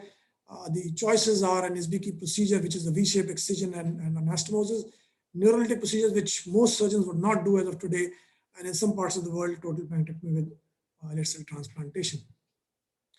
The first step in choosing the procedure would be whether you're dealing with the large duct morphology or a small duct morphology. Now, and across the literature, different definitions are available. And this is important, especially for the youngsters and students, where you get confused when you're going back and forth between publications as to what really constitutes a large duct disease. And I think a guideline of societies published about a year back told us that final consensus seems to be that 5 millimeter or more is considered a large duct disease. So large ducts without head mass, something which looks like in the CT scan, would qualify for a lateral pancreatitis. The operation essentially consists of opening the gland on the duct about a centimeter away from the duodenum on the right side and on the tail end on the left side. A wide open duct is achieved, and then it's anastomosed to a ruvile limb of the jejunum. This is one of the patients which we operated, wherein you have an open gland and anastomosed. Advantages are it's a simple operation, relatively simple operation, with a low mortality and morbidity, with quite decent outcomes, provided you stick to the indications. The disadvantages are that if you have even got small undrained ducts in the head and unstable process, it's a bad operation for that kind of patient. And of course, you need a dilated pancreatic duct to be able to open it in the body when doing the operation. Second, and the most popular operation is the Frays head coring and the pancreatitis operation. So when you have a kind of inflammatory mass in the head and a dilated duct in the body and tail, this is the operation which is most popularly performed in most parts of our country at least. So that's the kind of anatomy you get after you coat out the head, a cavity in the head and a opened out body tail duct. And that is anastomosed to a loop of jejunum. There are modifications proposed by several surgeons as to the extent of coring that needs to be done in the head, and various modifications have given us various answers, but unfortunately none is conclusive. And most of us stick to the original description, wherein the posterior part of the head duct forms the posterior wall of the cavity which is cored out. The advantages are it provides excellent drainage of the head and unstable process and removes what is the so-called pacemaker of the pain in the head. Unfortunately, it doesn't seem to be in a single entity, the pacemaker. It just seems like inflammatory tissue in the head, which prevents drainage of the multiple ducts in the head and unstable side branches. And hence, removing that allows the head and unstable ducts to get well drained. And there is no division of the neck of pancreas, and this is a major advantage of the Biggers operation we'll see later. There is a bit of a learning curve, especially for the youngsters, because you need to know technical details of how to core out the head. And if not done adequately, intraoperative disaster can actually result. Whipple's operation is a bread and butter of surgeons who deal with oncology, pancreatic oncology. And most of the tissue on the right of the pancreatic vein, the portal vein and SMV is removed along with the duodenal complex. And then the stump of the pancreas is anastomosed to the jejunum. Advantages are excellent oncological clearance, and it is familiar territory for most pancreatic surgeons who deal with pancreatic oncology. Disadvantages are a lot of pancreatic tissue is lost, so there may be poor function partly because of this, as well as loss of the duodenum. And there is technical complexity in patients where a lot of inflammation is there around the pancreatic head and the neck. Our biggest operation, very few surgeons, at least in our country, perform this operation partly because we don't see this kind of patients where there's inflammatory mass in the head and there is the rest of the gland is not dilated, the duct is not dilated. So chord-out cavity in the head is anastomosed separate and the end of the pancreatic stump is anastomosed separately. A modification by his own pupil, Marcus Buchler, gave us a much simpler operation to perform wherein you did not have to divide the neck of the pancreas. The advantages are the original series and subsequent series have given us excellent results in terms of pain relief in alcoholic chronic pancreatitis with inflammatory mass in the head. Disadvantages are it is a technically complex operation with a moderate learning curve and requires a division of the neck, at least in the classical operation. Distal duct is not addressed at all. Small duct disease, I will not go into details of this particular subset because it is a difficult disease to treat for surgeons. Originally, various operations like the neurolytic operations and the V-shaped excision, which was described as the Hibiki operation, was described. Results were not good at all. And subsequently, for the last couple of decades, total pancreatectomy in some parts of the world has become the norm for these patients. And the pain relief as well as the opioid-free rate, at least in one of the recent reviews, was quite good for this subset of patients. When you compare the majority of operations done for this, for inflammatory mass in the head, it seems that even though bigger gives us good outcomes, the cumulative scores of quality of life and pain relief seems to be the best for the Fraser operation. And that is why this is probably the most popular operation for chronic pancreatitis coming to surgeons. Second, and briefly, a very important aspect of how to time your surgery. And this is becoming a bit of a headache for at least people who would be more discerning about what constitutes early surgery. And therefore, I just want to touch upon this in the next few slides.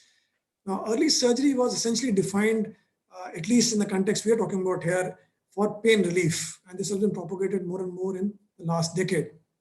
So we have to really understand in terms of pain relief, what is early surgery and why is it advocated?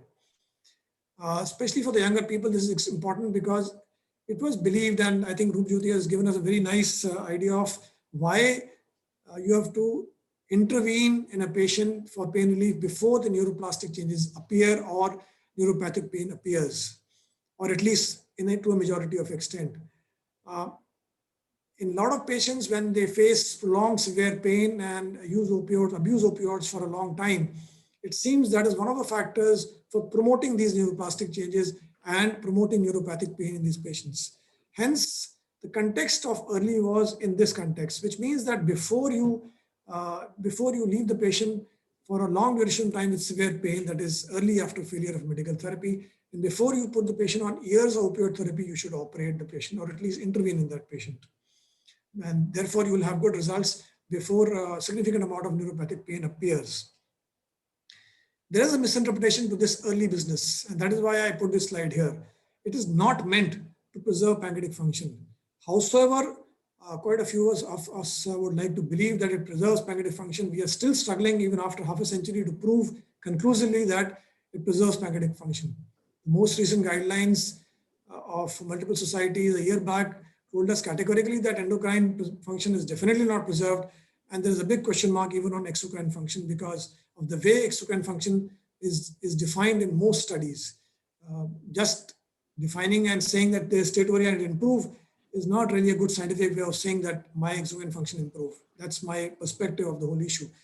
Unfortunately, this is misinterpreted, and that's where you need to be careful, because that's when, if you misinterpret this, morphology rather than symptom becomes the indication of surgery and as well as endotherapy. And the assumption there is that early surgery and early intervention can change natural history of disease. And as I said, I would be really love to be proven wrong on this, that we are still struggling after a host of decades to prove that it can actually change the natural history of the disease. And therefore, quite sometimes misinterpretation of as early as possible in the disease course is meant to indicate that you can intervene regardless of the presence or the severity of symptoms. I think Dr. Palukdar had told us about a host of ways pain manifests. It's important to give you a snapshot here of what we are really treating. Out of all this, we are treating only this. And that is why it's very important to understand the kind of patients we treat or operate or intervene on, whether the patient is actually going to benefit. What predicts failure of surgery? This is important to understand that patients who have very long duration of disease, patients who have abused opioids for a long time, and even patients who have had multiple endotherapy sessions, this is one of the publications which put us there, are going to have not so good results in terms of pain relief after surgery. And why is that so? Well, it's because possibly long duration of severe pain causes hyperalgesia, pain sensitization, allodynia, and this is further potentiated by prolonged opioid use. And if you ask the surgeon now to give excellent result after surgery, this kind of patients, he is not probably going to be successful. And same is true for opioid use. In addition, you have problems of addiction and side effects, including malnutrition. And again, the problems of multiple endotherapy sessions, wherein we have now delayed the patients who have benefited are excellent, but patients who have not benefited, you delayed surgery by a substantial bit in a patient who is now having severe pain continuously for a long time, as well as possibly abusing opioids. So that's the cocktail of a patient who is not going to have good result after any surgery. In addition, Dr. Chaudhary is probably one of the first few ones who described this.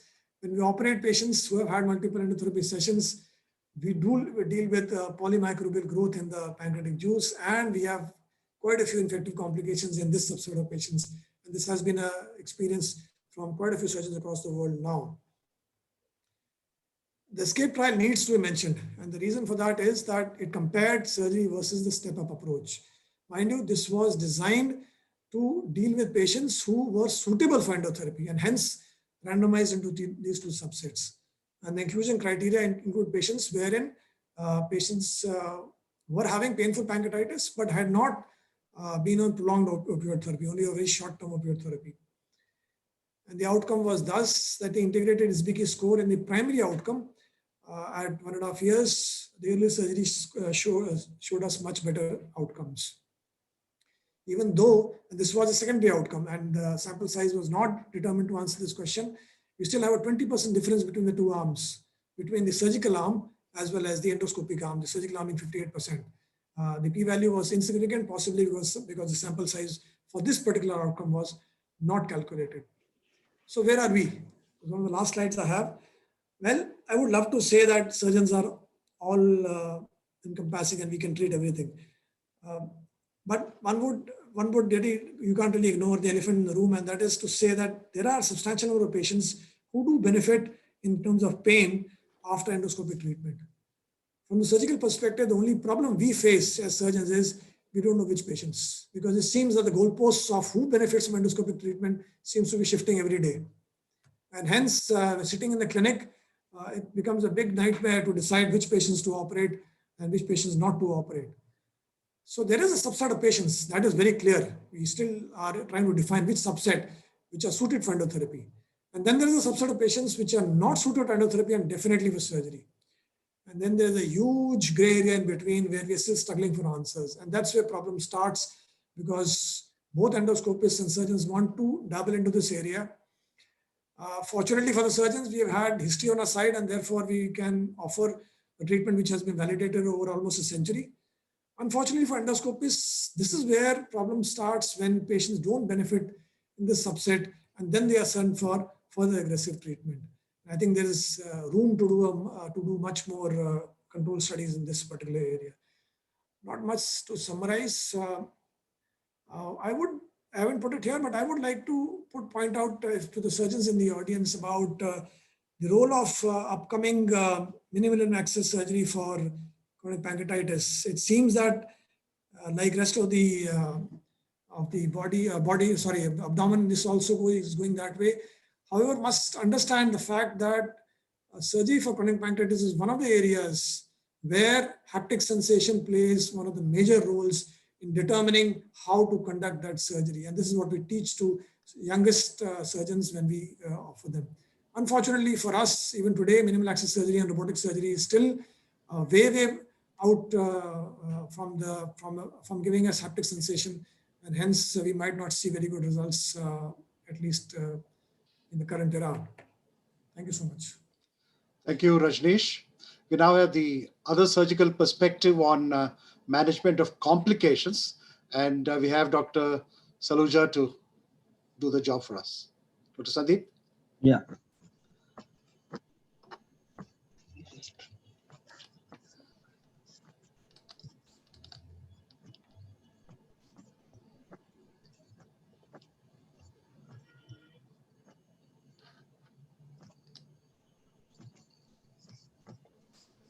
Is my screen, am I audible? You are loud and clear. So my mandate for the evening, good evening everybody, and my mandate for the evening is to talk about the surgery for the complications in chronic pancreatitis.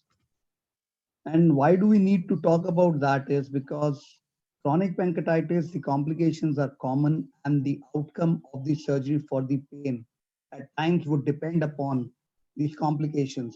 And these complications may nullify the outcome of pain, and at times you need to have to add the procedures which might be changing for the pain if the complications are coexisting. You see in chronic pancreatitis, the complications are because of the inflammatory process, which may extend from the gland of pancreas to the adjacent organs. And the complications, the most common one is the biliary tract, and biliary tract obstruction is most common among them, followed by pancreatic head mass or a presence of malignancy. And if there is involvement of the SP axis, these patients may develop portal hypertension. Great talk. Beautiful. Actually, slides are very nice. Rajneesh, actually, can you just, because there's a panel discussion after this thing, is duplicating whatever we have talked actually right now. And at times these ductal disruption can lead up to because basically headmaster could take a panel discussion like Dr. Rao, could you please but mute again yourself? it is covering what all both of you have covered right now. Dr. Rao, could you please mute yourself? So it can go on to the duodenal obstruction, and if there is involvement of the vessels, it can lead to pseudoaneurysm. Most common complication in chronic pancreatitis is biliary obstruction, and the incidence of that varies from 3 to 46%. It is because there is a variable presentation in literature, reported in literature. It could be asymptomatic to overt jaundice and cholangitis. The biliary obstruction is reported in chronic pancreatitis based on the history of jaundice, whether there was a raised alkaline phosphatase, there was the presence of dilated CBD. So there is a variable presentation. Now what is the most important thing is to differentiate from a malignant cause. If you see the patient is presenting with waxing and waning jaundice, or if the patient has no change in the nature of pain or weight loss, if the imaging finding shows that there is an isodense mass and there is a duct penetrating sign, it supports a benign etiology. And vice versa, there would be a malignant stricture. Why is it important? Because if you are dealing with a suspicion of head mass, then the procedure for choice in biliary obstruction with chronic pancreatitis with malignant suspicion is sectional procedure in form of Whipple's or a pancreas-preserving, cellulose-preserving pancreaticoduodenectomy. Yes, you can go perform a biliary enteric anastomosis in these patients. If you see, this is a picture which shows MRCP. There is a long stricture. It is showing a tapering with a proximal dilatation, which is suggestive of a benign stricture. In the picture adjacent to that, you can see a head mass. If there is an area of hypodense, then you suspect that this would be a malignant mass. Although many investigations and everything has been there, but none of them is foolproof that you would say that this is going to be a benign or a malignant nature. So whenever you have a suspicion for a malignancy, you have to proceed for a resectional procedure. In case in the biliary obstruction, what is more common is if you have an isolated raised alkaline phosphatase, and this can be further classified into whether it's a progressive type or if it is a non-progressive type. It is said that if there is a non-progressive type, it is a relative indication for biliary drainage, especially if the patient is undergoing a pancreatic drainage surgery. If the patient is having a progressive increase in alkaline phosphatase, this would be an indication for adding the biliary drainage or doing a biliary drainage in chronic pancreatitis. What if there is a presence of jaundice? It's just an indication for surgery. This jaundice has to be classified as either transient, recurrent, or persistent. The transient jaundice is usually because of acute pancreatitis, acute on chronic pancreatitis, and these usually resolve as the inflammatory process subsides. And if you have a jaundice which is persisting for more than 4 weeks, it is defined as a persistent jaundice, and these patients should undergo surgery of a biliary drainage. And recurrent jaundice is defined if you have these recurrent episodes of jaundice. Now, if you see our own, we published this for isolated raised alkaline phosphatase. Do we undergo surgery in these patients?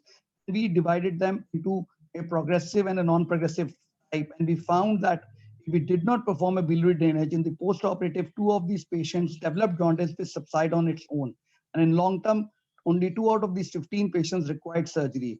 And this we did because in 1990s, Fourier said that if you these isolated chronic alkaline raised alkaline phosphatase, this could go on to towards cirrhosis in 7.3% of these patients. But this is not actually completely true, and people used to disagree with it.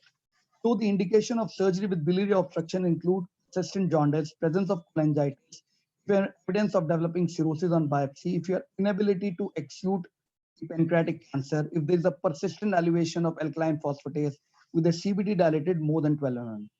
The next important thing is that what to do. So the surgery, either a bilioenteric anastomosis or a duodenum preserving pancreatic head resection or a Whipple's. I already told if you have a doubt of malignancy, Whipple's is a procedure of choice.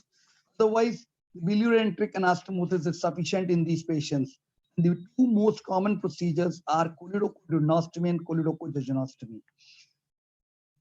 Now, there is also that sometimes if you do a phrase procedures and you're doing a coring and the CBD is opened, this can be done, but it is not very popular because these strictures may recur in these patients.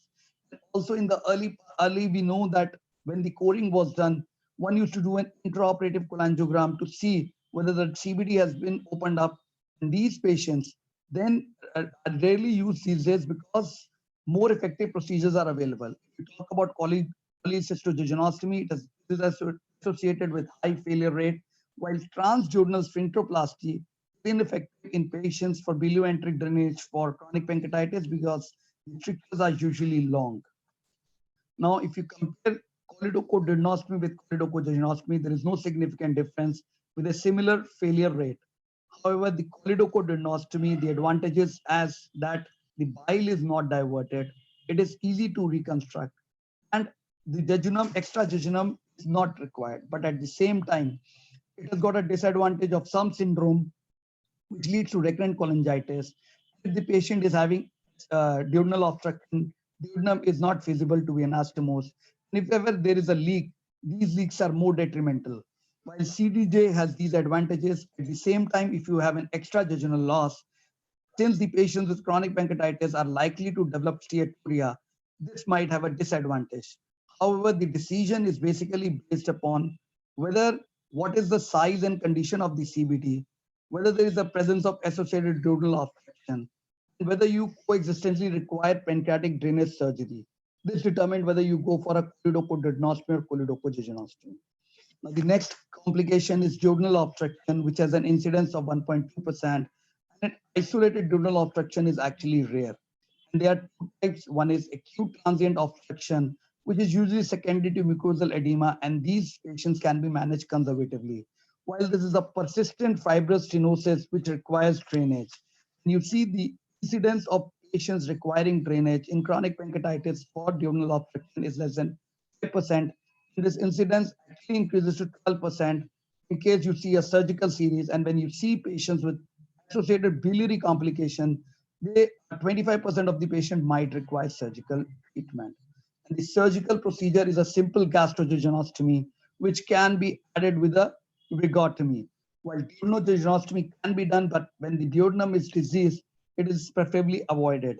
You can add on to duodenum preserving pancreatic head resection if there is associated biliary complication in these patients. The next common complication associated with common chronic pancreatitis is portal hypertension. And this is as a result of inflammatory process being transmitted onto the SP axis, which can either lead to total or a subtotal occlusion of SP axis. incidence of HPVO is 5 to 10%, which is the common cause of secondary EHO. It's important to remember that resectional procedures, if performed for chronic pancreatitis, these can prevent this late complication because the inflammatory process, the fibrosis to the adjacent structure can be abated. But what is important in portal hypertension is, it is although asymptomatic, but it has impact. Surgery is being taken for chronic pancreatitis. Surgery in these patients could be more difficult. It is associated with greater blood loss. And the resectional procedures are preferably avoided if you are treating a patient with chronic pancreatitis with portal hypertension. And in case these patients have got extensive collaterals which precludes the safe drainage, stage procedures can be performed. That is, you perform a shunt surgery followed by a drainage procedure. But unlike in biliary surgery, pancreatitis, chronic pancreatitis, this is rarely required. The more common form of portal hypertension is the sinistral portal hypertension, that is secondary to involvement of the splenic vein, which has got a very high incidence of 2 to 45%. And if you see endoscopy, the presence of varices are there in 17 to 55% of these patients. And most of these patients actually have got a gastric varices. However, they only bleed in 1/5 of the conditions. And if you to manage these patients, if they are bleeding, then the splenectomy is the treatment of choice. These patients do not have a history of bleed, they can be observed. Now, the problem is only when you are performing a pancreatic procedure for a pain, whether you should add splenectomy to that. That remains a controversial, although literature do support that splenectomy can be added in these patients. But one should remember that splenectomy can increase the morbidity of surgery in these patients. Now, this is a CT scan wherein you can see the collaterals seen in the abdominal wall and the gastric wall, which are indirect events that this patient could be having, along with chronic pancreatitis, splenic vein thrombosis. Now, the other complication, vascular complication, is pseudoaneurysm. The pseudoaneurysm in this CT is being shown on the splenic artery. 4 to 10% of the patients with chronic pancreatitis develop this complication, and the most commonly involved arteries are splenic artery or a gastroduodenal artery. Management of the first line management of this patient is actually transcatheter embolization or stenting. When the patients are unstable, they require surgery. The surgical procedure of choice is bipolar ligation or resection. Now, pancreatic duct disruption is very common in chronic pancreatitis. This can either result in pseudocyst or pancreatic ascites. And in these patients, also nowadays, the first line of management has shifted towards medical intervention plus the intervention in the form of ERCP. And in case the surgery is required for pancreatic ductal disruption, if they are located distally, one can do a pancreaticojejunostomy or a distal pancreatectomy, which can be difficult in a setting of a chronic pancreatitis. And the proximal site is the cause of leak. Pancreaticojejunostomy is the treatment of choice. Now, these patients with chronic pancreatitis can form pseudocyst, and it is very important to remember the EDIGO classification for these patients, because in these, chronic pancreatitis can either have a type 2 pseudocyst, that is acute on chronic pancreatitis setting, and they can also have a chronic pseudocyst where the management would vary. In the presence of acute on chronic pseudocyst, the indication would remain same, although the medical management, although the endoscopic treatment is now the first line of treatment. It is the patients who have got associated dilated CBD or pancreatic duct.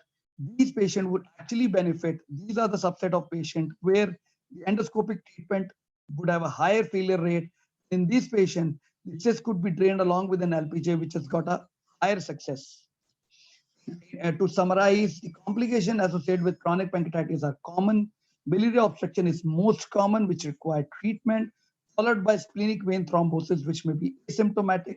Recognition of these complications is important while carrying out the surgery for pain, as it contributes to overall improvement in outcome in patients with chronic pancreatitis. Thank you. Thank you, Dr. Saluja. I think we can start off with some questions. I think the first set of questions relate to genetics and chronic pancreatitis. So, Gunjan, would you like to tell us when would you do these genetic tests and what is the benefit of doing these tests? So genetic testings usually require if a patient has early onset idiopathic chronic pancreatitis, particularly less than some guidelines say less than 25 years, some guidelines say less than 35 years. So idiopathic chronic pancreatitis, they are a subset of a patient. Along with that, if any patient has a family history of a chronic pancreatitis, particularly in first degree and second degree of a chronic pancreatitis, or any child with patients having chronic pancreatitis. So these are the patients who require genetic testing. Particularly if a patient has alcoholic chronic pancreatitis diagnosed, they do not require genetic testing. However, we know that in subset of patients of alcoholic chronic pancreatitis do have some genetic mutations that contribute to the development of a chronic pancreatitis. However, the other point important is that if any patient has genetic mutation, it doesn't mean that patient will develop chronic pancreatitis also. So subset of a patients that require genetic testing, idiopathic chronic pancreatitis. And family. But does it materially change management in any way? How does it benefit the patient? I mean, to put it very simply. So it's very important questions you require to counsel the patients, particularly in hereditary pancreatitis. Definitely it will change the management that these patients require surveillance. Otherwise, the management will not change too much by diagnosis of genetic testing. However, it will end the repeated investigations if patient has coming up again and again pain abdomen and having some complications. You will if genetic testing is positive, then you will not require further investigations. What is the cause of pancreatitis? I think we are question for you, Amit. Running behind time. I think, Naresh, we should have one. Maybe two questions we'll take because there are two questions on the chat box. Amit, are you there? Amit, when would you call endotherapy a failure?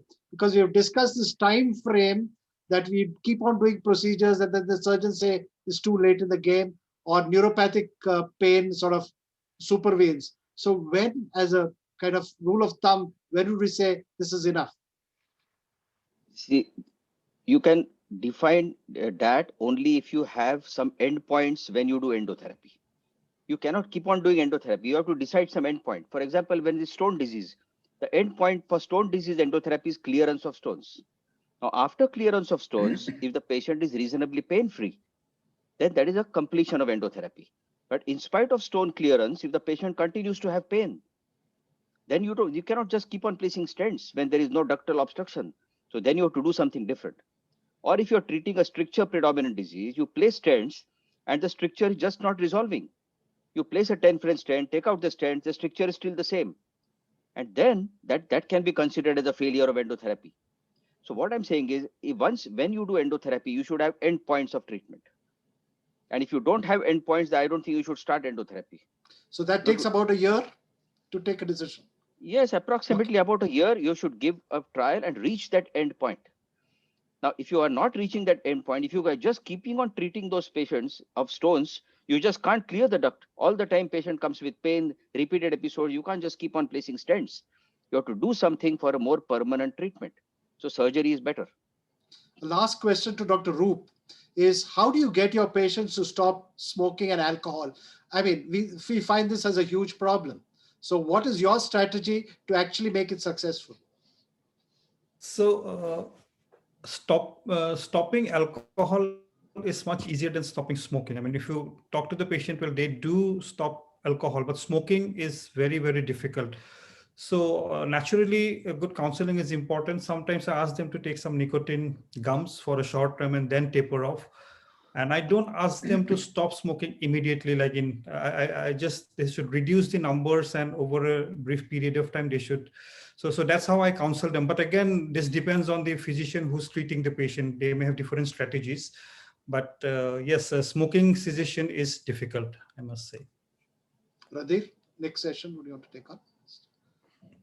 Yeah. Are we continuing with the? No, I think if you have no questions, we can go to the next session. Or others, if there's anything. That's what we should go to the panel discussion. Maybe the questions, Pramod, can be answered there. Am I right, Pramod? We should go to the panel discussion. Yeah. So first of all, let me thank all the speakers in this session. Dr. Rajneesh, professor of GI surgery at SGPGI. Dr. Saluja, who's a professor of GI surgery, GE Pant. Roop Jyoti, everybody knows, senior gastroenterologist, AIG. And Dr. Deepak Gunjan, who is a young budding pancreatologist from AIMS. So I think having made the session very, very interesting, and Dr. Maydev, who has talked extensively on endoscopic therapy. So thank you all very much for this session. I would request that if you don't have any other pressing engagement, all the speakers and chairperson, please stay on so that you can answer any of the questions raised during the panel discussion. So let me now go to the panel discussion, and I am happy to have a galaxy of experts. Dr. Sudipta Dhar Chaudhary, you all know, is a professor of gastroenterology at CMC Vellore. Professor Raju Sharma, who is a professor of radio diagnosis at the All India Institute of Medical Sciences, and one of our star radiologists, and Dr. G.V. Rao, who all you know has done extensive work on pancreatitis from AIG. So thank you all very much for joining in. This is a case-based discussion that we are going to have. Pramod, practical. Yes, please. Yeah, Pramod, I think Rajneesh, Sandeep, and others have also decided to stay back. Yes. So I have actually requested all of them to be on the panel. So yes, I'm going to ask some of the questions. Right. Yes. Thank you. So straight away, we'll go to a case. This is a 50-year-old patient, male patient, presented with pain for 2 months. He had occasional vomitings, anorexia, and weight loss, and recently detected to have diabetes. So at this juncture, let me ask our medical gastroenterologist, Sudipta, what will be the differential diagnosis, someone coming in with pain, anorexia, weight loss, and recently detected diabetes? Sudipta. Yeah. Hi, sir. Considering the history of abdominal pain for 2 months, worsening pain and occasional vomiting, more importantly is the recent detection of diabetes, I would consider the diagnosis of a possible pancreatic cancer in an individual. So yeah, that's one. That's one. Suppose there is no diabetes. If there's no underlying diabetes, then of course the other differential diagnosis for abdominal pain definitely come in, sir. Hello, sir. Yeah. Right. So any other cause of abdominal pain in this, such as malignant gastric ulcer and other things? Gastric ulcer, gastroparesis, diabetes. So right. Any gallbladder stones, any other causes of acute abdominal pain or chronic abdominal pain can come into this differentials. Right. But the reason I put in diabetes here is that this is for the audience, that anybody who comes in where you suspect it could be a malignant disease and patient is recently detected diabetic for 2 months, 3 months, 6 months, 1 year, then do consider pancreatic cancer in such a situation. And many times what happens is the lesion is small and you can't really pick up on imaging, but you have to keep looking for it. Now, importantly, in this patient, there was a past history of recurrent abdominal pain for 10 years. He had been diagnosed as having chronic pancreatitis, treated medically. In fact, he was pain-free for about 7 years. So this is also not uncommon that patients have disease for going on for about 10 years or so. Then they were burnt out disease. And in such a patient, if they come back with pain, he was a non-alcoholic and non-smoker. So then what will your differential diagnosis be? So in these circumstances, the diagnosis becomes much more sinister, sir, because in the background of a chronic pancreatitis who has been medically quite stable and with a recent worsening of pain and a recent diabetes mellitus, I would strongly suspect that this patient might be having an underlying pancreatic cancer in the background of chronic pancreatitis. So what are the conditions apart from this new onset of pain that you would consider a patient as having CA in addition to underlying chronic pancreatitis? Sorry, sir, I didn't get the question, sir. So in addition to having a new onset of pain, what are the other indications that you will think patient has developed complication of the cancer? So one is that a recent history of weight loss, recent diabetes mellitus, worsening abdominal pain. These are the sinister signs that a person might be having an underlying pancreatic malignancy. So recent onset of pain, worsening of pain, biliary obstruction, anorexia, and weight loss. Yes, sir. Right? Also, can I make a comment, Pramod? Yes, please. Also, a patient who's a diabetic and suddenly his diabetes control goes haywire. Yeah. For no obvious reasons. I mean, that is a very sinister sign. Am I right? Absolutely. Yes, sir. Very, very important point. Yes, Yes. sir. Very good. So obviously in situation like this, we will consider that patient has got chronic pancreatitis with likely a mass lesion. Then what do we do next? Sudipta, if you could tell us what yes, will be in an this investigative approach here. In these circumstances, I prefer to go ahead straight with a cross-sectional imaging of the abdomen, and that would be going ahead straight with a CT scan. If CT of course, scan. a CT scan. Ultrasound Okay. abdomen has a very poor sensitivity if you were looking for a small lesion of the pancreas. Upper GI endoscopy, obviously, as you said, is normal. So I'll straight ahead go ahead with a cross-sectional imaging of the pancreas. Okay. So before I bring in Dr. Raju Sharma, let me ask Dr. Rao, what investigation would you like if a patient comes to you straight as a surgeon? What investigations would you like? I would go by a cross-sectional imaging, a CECT with the pancreas protocol. Actually, that would be the ideal thing. Actually. Okay. Dr. Raju Sharma, if you could just tell us that if someone asks you that this is a patient with chronic pancreatitis with likely CA pancreas, would CT be your first investigation, or do you like to do something else? I think I would agree that a contrast-enhanced, a good quality pancreatic protocol, CT is the way to go. But having said that, I would add that in some of these patients, we would need an MR as well, because it does offer some additive information for a good. Okay, so you can tell us about this patient CT if you just tell us the audience what is it to find here. I think Dr. Adar is trying to say something.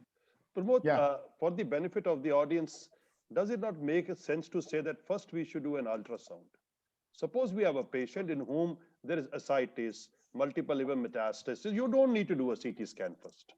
So I will invariably, like you said, you had written ultrasound, but it's better to emphasize this fact that an ultrasound, Raju also will agree, JB will agree, that once in a while you get a patient, he shows ascites, multiple liver metastasis. You don't need to go any further investigation on these patients. I think that completely agree with that. Yes, sure. So Dr. Raju Sharma, if you could just enlighten us about the findings here. Okay, so this is a non-contrast image where we have a focus of calcification in the region of the pancreatic head. And the other scan that you have given is a contrast image at a more level as compared to the first one.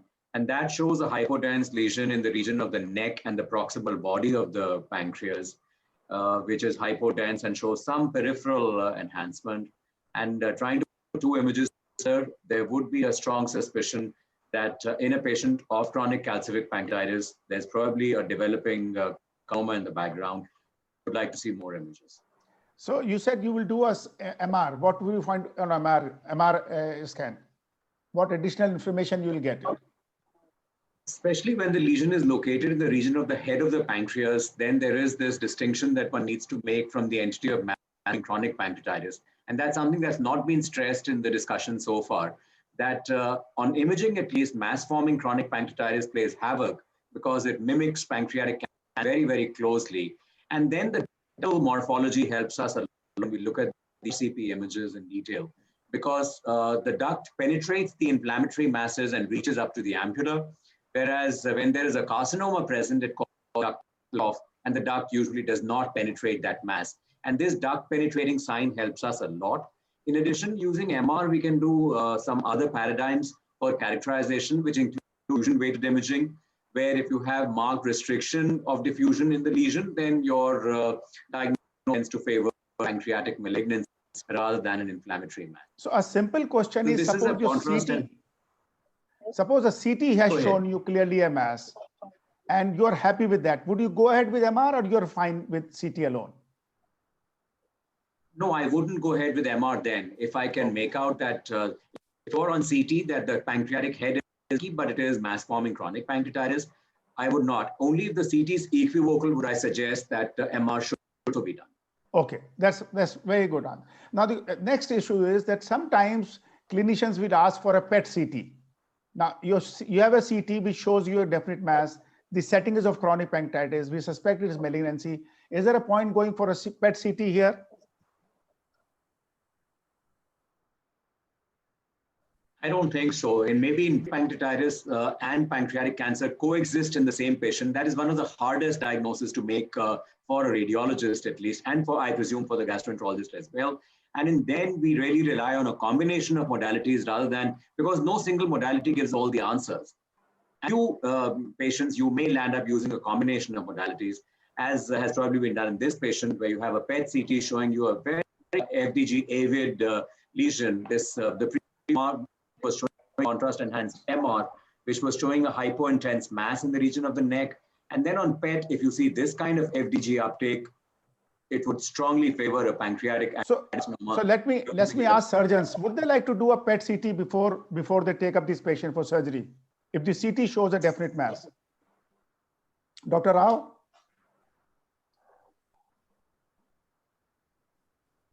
Dr. G.V. Rao? Dr. Adarsh Chaudhary? Okay, I will not routinely do a PET scan, but there's a subgroup of patients in whom CA19-9 is very high, or a CT scan shows there are multiple large lymph nodes.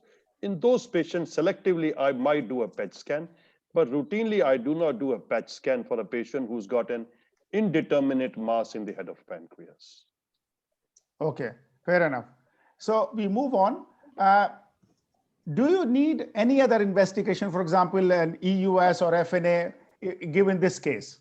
Dr. G.V. Rao? I'm not sure he's with us. Or Dr. Adarsh Chaudhary? Rajneesh? Rajneesh wants to answer it. Rajneesh, go ahead. Sorry, the question was about any other investigation in this particular patient. You have a CT which shows a lesion. You have a PET CT which shows a lesion. Do you want a EUS or FNA or something before you go in with surgery? So the crux of the question really is that, is the lesion resectable? I haven't had the opportunity to look at it very carefully, but from what I saw, I think there are some celiac axis invasion reported, if I'm not wrong. So if it is resectable, there will be no pathology required beyond this. But, and I'm planning to operate, that is. If I'm not planning to operate, then definitely for subsequent treatment and whether it is palliative or neoadjuvant, I would need to have a US FNAC. So if there is no plan for neoadjuvant, would you like a FNA or you will go ahead with surgery? No pathology required if the radiology is convincing, yes. Any other opinion, Dr. Chaudhary? Yep. Sir, as Sir said, is the sorry, sir. Go ahead. You go ahead. Yeah, no, when the imaging is consistent with a cancer, we do not need to tissue acquisition. Yeah, absolutely. Or when it's very resectable, we don't need it. But if you have an atypical mass at imaging or you have a borderline resectable, then I think we definitely need an EUS guided FNAC. Okay. GB, you have any different opinion on that? No, absolutely right. Actually, if it's a resectable lesion, I think there is no biopsy is required actually. So I think this is very, very important, because what is happening nowadays is anybody has a pancreatic head mass, you think it is likely to be malignant. Still, patients are being sent for EUS and repeated FNA. One FNA is negative, you send for another FNA, then you say FNA biopsy. So I think the message should be loud and clear that in a patient in whom you suspect it is likely to be malignant, there is no need for a tissue diagnosis unless somebody is planning a neoadjuvant chemotherapy. Right? Okay, Pramod, I just have one this actually. Yeah. Suppose if it is not resectable and you're taking a biopsy, this is one word of caution that I just wanted to tell the endocrinologist. We have to specify where the needle is striking in from, because either you do it from the prepyloric area or you're doing it from the duodenum. In a lesion like this, I think obviously you would go with a needle in the prepyloric region. This would determine the type of resection, if at all it has to be done. So we'd be very happy if the endocrinologists tell us where is the site of the needle puncture. So I think this is again a very, very important point what you have made, that if you have a lesion in the head of pancreas, the FNA is done from the duodenum. But yes, if there is a lesion in the body and tail of the pancreas, we have to go transgastric, and there is obviously a risk for seedling. Yeah, but sometimes it happens that they take it from the prepyloric region, suppose for some reason. You understand actually? So I think it's a very good thing that actually the endocrinologists have to tell us where the needle puncture is, so that the subsequent surgery, if at all patient is planned for surgery, we can plan for. I agree. That's a good point. Yes. So in general, the starting point in a patient who has got a head mass with or without chronic pancreatitis, that we should take it as cancer, unless Otherwise, there are two surgical series, one in which patients underwent Whipple's and they found only about 10% were benign disease. Another series where EUS was also included in the preoperative workup of 494 patients, 7% turned out to be benign disease. So the point here is that in a patient in whom you suspect clinically it is likely to be malignant, you can go ahead without FNA, and only about 7 to 10% patients will turn out to have benign disease. And the majority of them also, a surgical procedure will be warranted otherwise for pain relief as such. So the question is, when do we suspect it is likely to be benign and surgery may not be required? Of course, sometimes we have patients who are young, who have prolonged history of fever. You have a cystic lesion rather than a solid lesion.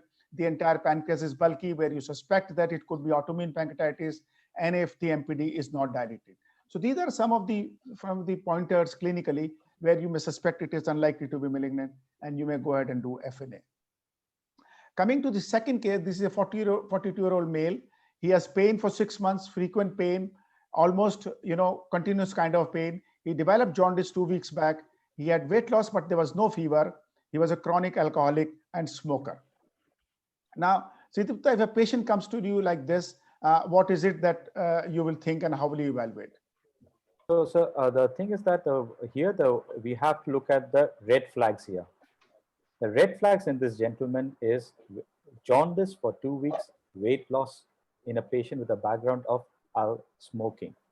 So these are the 3 red flags this gentleman has: jaundice, weight loss, and smoking, and all of which actually are pointers that he might be having an underlying chronic pancreatitis, and which, of course, in the background of a jaundice, we would suspect that this is probably, we're looking at either an inflammatory, more likely a neoplastic stricture of the bile duct, probably a chronic pancreatitis and an underlying pancreatic cancer producing an obstruction of the bile duct. But it is also possible he doesn't have pancreatitis. He may just be having CA pancreas. I mean, he has having a CA pancreas also. Right. That's possible. Straight. That's also possible, sir. Right. Okay. Sure. The only thing is his age is against it. He's only 42, and 42 is rather unusual for having CA pancreas straight away. His CT actually was done, which showed that he has chronic calcipancreatitis, but with an enlarged head of pancreas. And CA99 was 90 international units. What would you do next? So, again, sir, if the CT is, again here, sir, there is a chronic calcific pancreatitis and there's an enlarged head mass. So here, possibility what we are seeing is an elevated CA99 borderline elevation with a mass lesion. If this lesion is not typical of a pancreatic cancer, then we would probably prefer to do an ultrasound AUS guided FNAC of the lesion. Okay. And in this patient, CT had shown this mass, but we were not sure it is likely to be malignant. And here comes the role of radiologist again, because in a situation like this, he's a young patient, he's alcoholic, he has pancreatitis, whether the mass is malignant or inflammatory. I think this is the classical conundrum where we don't know what we are dealing with. So I'll bring in Dr. Raju Sharma here to tell us how would he evaluate patients who have got chronic pancreatitis with a bulky head of pancreas. Dr. Raju Sharma. Let me use this patient to highlight the situation. This was a case that we saw just last week where a patient had a similar history of abdomen and loss of weight. And we saw a markedly dilated pancreatic duct with area of the pancreatic parenchyma. And the head was bulky. You can see the head is bulky. These are the mesenteric vessels. And so we were not sure looking at this, is this pancreatitis? Is this a head mass, like a neoplastic mass in the head? And we went ahead and did an MR because there was a solid mass in the head with marked pancreatic duct dilatation. When we look at the MP of this image, it shows that there is a smooth narrowing in the common bile duct in the lower third, suggestive of fine stricture in the common bile duct. There is a markedly dilated pancreatic duct. But if you look at this, the arrow points to the part where the narrow duct is traversing the head. Now, this led us to believe that this is more likely to be an inflammatory mass, more like mass-forming chronic pancreatitis. The duct is not getting cut off. The duct is actually penetrating that mass lesion, and the second part of the duodenum, it's almost reaching up to the ampulla. And so this is what duct penetrating sign is. And if you can show the next slide, I'll show that with another example, that this is another patient who has a bulky head mass with multiple foci of pancreatic calcification. And there are these hypodense areas. Again, you would be worried, is there a pancreatic malignancy also in the background of chronic calcific pancreatitis. And here again, if you see the dilated pancreatic duct, it is traversing the pancreatic head and almost reaching up to the ampulla. Here we also add diffusion-weighted imaging, which showed us that there was no restriction. These are high BQ images, and I won't have the time to go into the physics, but if the lesion is not bright on a diffusion-weighted image, there's no restriction. And this combination of duct penetration, along with the absence of diffusion restriction, to us suggested that this was more likely to be forming chronic pancreatitis and not pancreatic malignancy. I'll contrast that with this image where you have this isodense, very subtle lesion in the region of the neck of the pancreas, causing upstream destruction of the pancreatic duct in the pancreas with pancreatic atrophy. And this duct is getting cut off. If you, on CT itself, you can make out that the duct is not penetrating this lesion. You look at the MRI and you have a cutoff, you have a double duct sign that we typically talk of, and the pancreatic duct is getting off. It is not penetrating that mass lesion. This is what pancreatic carcinomas tend to do, that they cut off the pancreatic duct and do not allow the duct to penetrate through the mass lesion.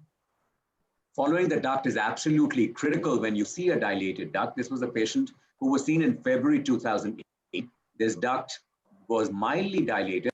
The duct was mildly dilated. It was ignored and not picked up. And later, when the patient came back, about 8 months later, there was a large mass sitting here, which was causing this duct cutoff. Now, if in retrospect, if we look at this image, one should have suspected that there is a very small pancreatic adenocarcinoma, which was clearly resectable at this time. So following the duct up to the ampulla is very critical when you're seeing a dilated duct of this ductal cutoff or duct penetrating sign. This is another patient of mass-forming chronic pancreatitis showing similar findings. I'll just use this image, if you can go to the next slide, to show what carcinoma is like on a diffusion-weighted image. Now, if we can go back to this slide. Yeah. So you have on this T2 weighted axial image, you have this mildly hyperintense mass in the region of the pancreatic head.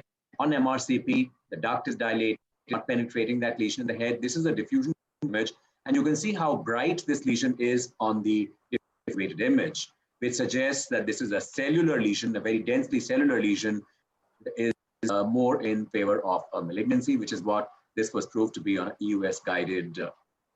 So the combination of an MRCP showing you duct penetration along with diffusion weighted imaging is the useful information that MR can provide. And the same patient that Pramod showed in the first case, where you have a focus of pancreatic calcification, you have a hypodense mass in the region of the proximal body of pancreas, which is of course causing vascular encasement of the superior mesenteric artery. That's the MR image showing you a hypovascular mass. And this again is the diffusion weighted image and the reversed grayscale. So here the mass looks hypointense. We have just done this to bring the mass out better and make it easier to visualize. This again showed marked restriction of diffusion. This was a malignancy coexisting with chronic calcific pancreatitis. So in short, the duct is the most important. Is the duct traversing through the mass likely benign? Duct is obstructed by the mass is likely malignant, because more than 90% of carcinoma are ductal adenocarcinoma arising from the duct. Thank you very much. That's very. Can I ask a question to Professor? Yes, please. Yes.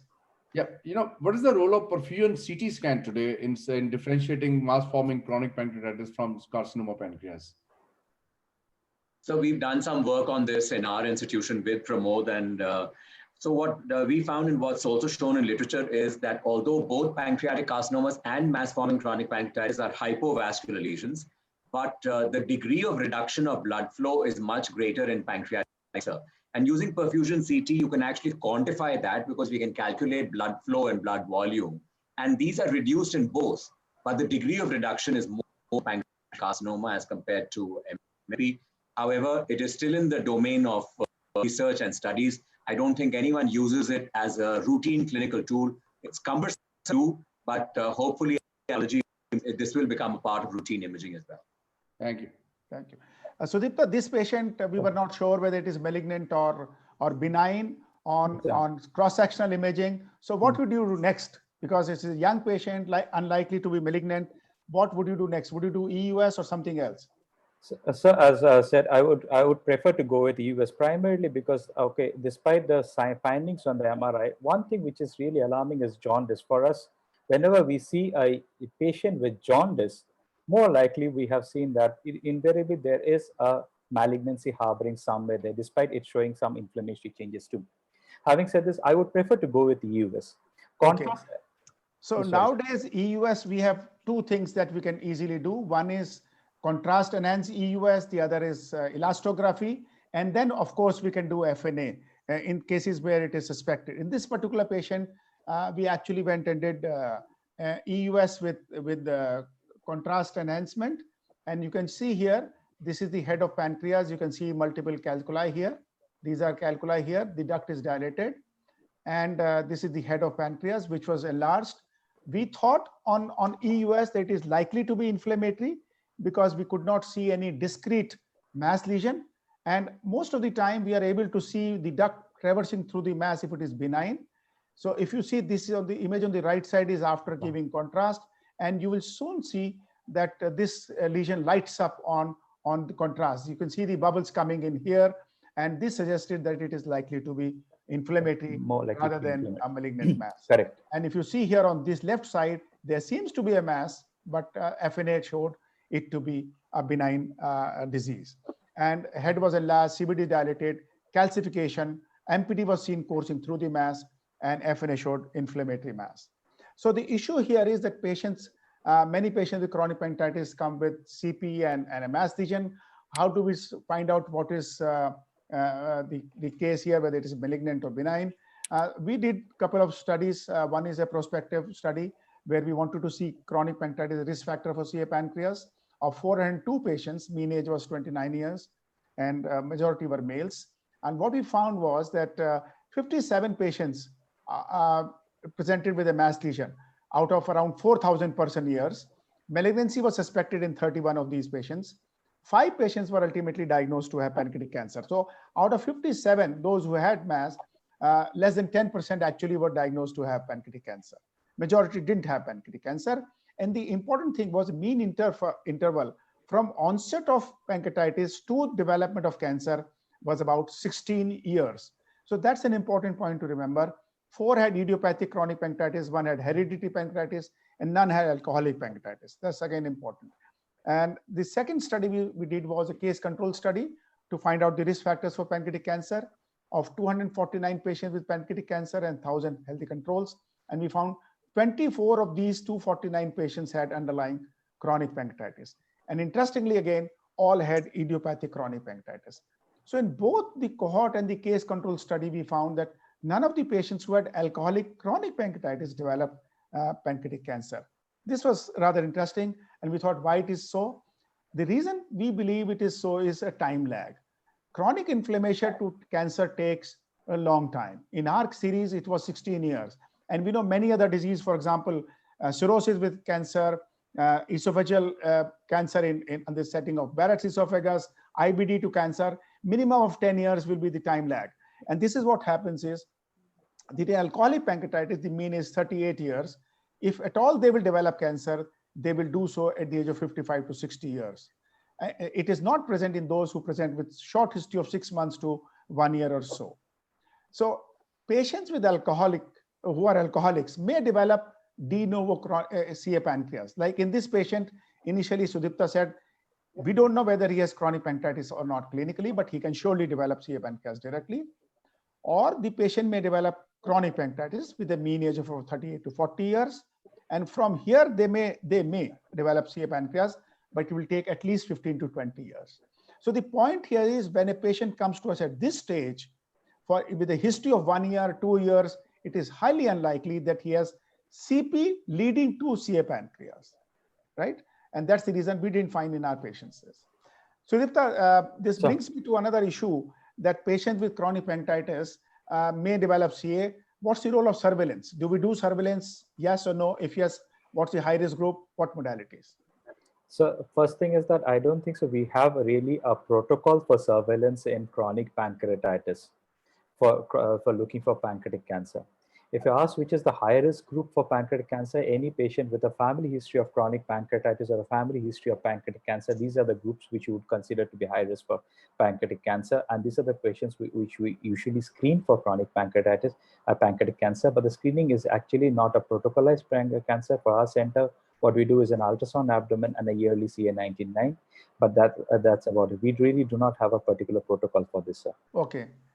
Dr. GV Rao, let me ask you, if the second patient that I showed, he has got chronic pancreatitis with inflammatory mass, he presents to you, we say there is no malignancy and he has got significant pain. What would you do? Would you go for surgery or would you say no surgery? I think this patient, because of his age, I think this patient, I would strongly suggest him surgery. I think because there is no suspicion of any malignancy in this, actually, I think I would strongly suggest this patient that he has to undergo surgery in the form of a phrase procedure. So I think this is a very, very important point, that patients with chronic pancreatitis who present with continuous chronic pain and an inflammatory head mass, even these patients, I think the best form of treatment is surgical. Dr. Chaudhary, would you agree with that or not? Absolutely, I agree. I think, but these patients are, if managed early head masses, the role of endotherapy and all is poor. So you should have a lesser threshold for surgery in these patients. So Dr. Rao, if we have to do surgery, what would be the timing? The patient is presented with pain, he has got inflammatory head mass. When we would like to do surgery and what type of surgery? So the intervention for this, there is a lot of data to show right now, for early intervention is better in these patients. Actually, we have a lot of data coming in to show that early intervention is better. So if the patient is symptomatic, I think we straight away suggest them surgery. I don't think in a patient who's got an inflammatory mass, I don't think we should try unless and until we want to stabilize the patient for some other reason. I think we should straight away consider them for surgery. But does active inflammation present some problem to you during surgery? In an inflammatory mass, I don't think we'll have a complete resolution of inflammation. Actually, Adarsh will agree with me. Actually, inflammation is not a contraindication for any surgical intervention, especially when we have an inflammatory mass. Actually, unless and until the patient has got some peripancreatic fluid collections, you understand actually. But otherwise, I don't think it's a contraindication for surgery. Any other opinion, Surgeon? Dr. Rajneesh Singh is there. Sandeep Saluja.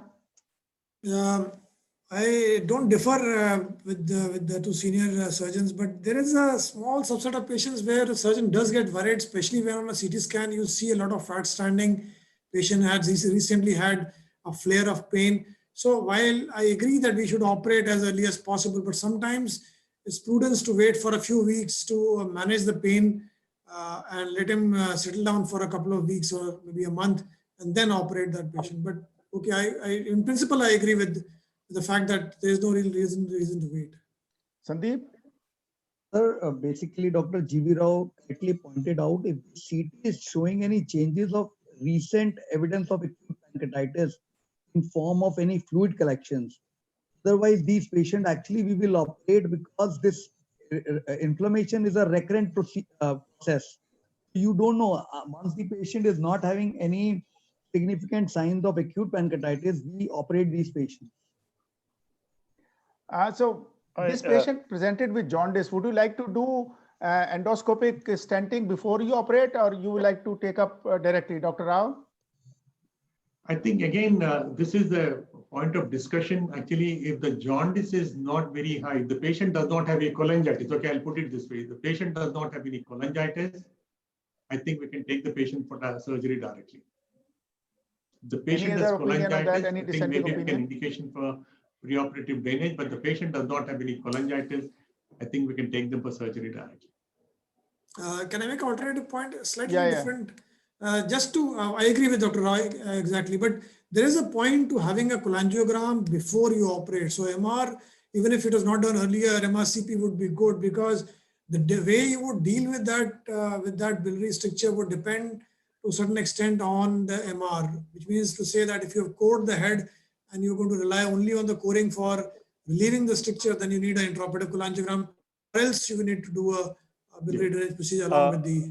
Rajneesh, I think I will not agree with you on this. Sorry. So I think you'll have to nearly always separately drain the bile duct.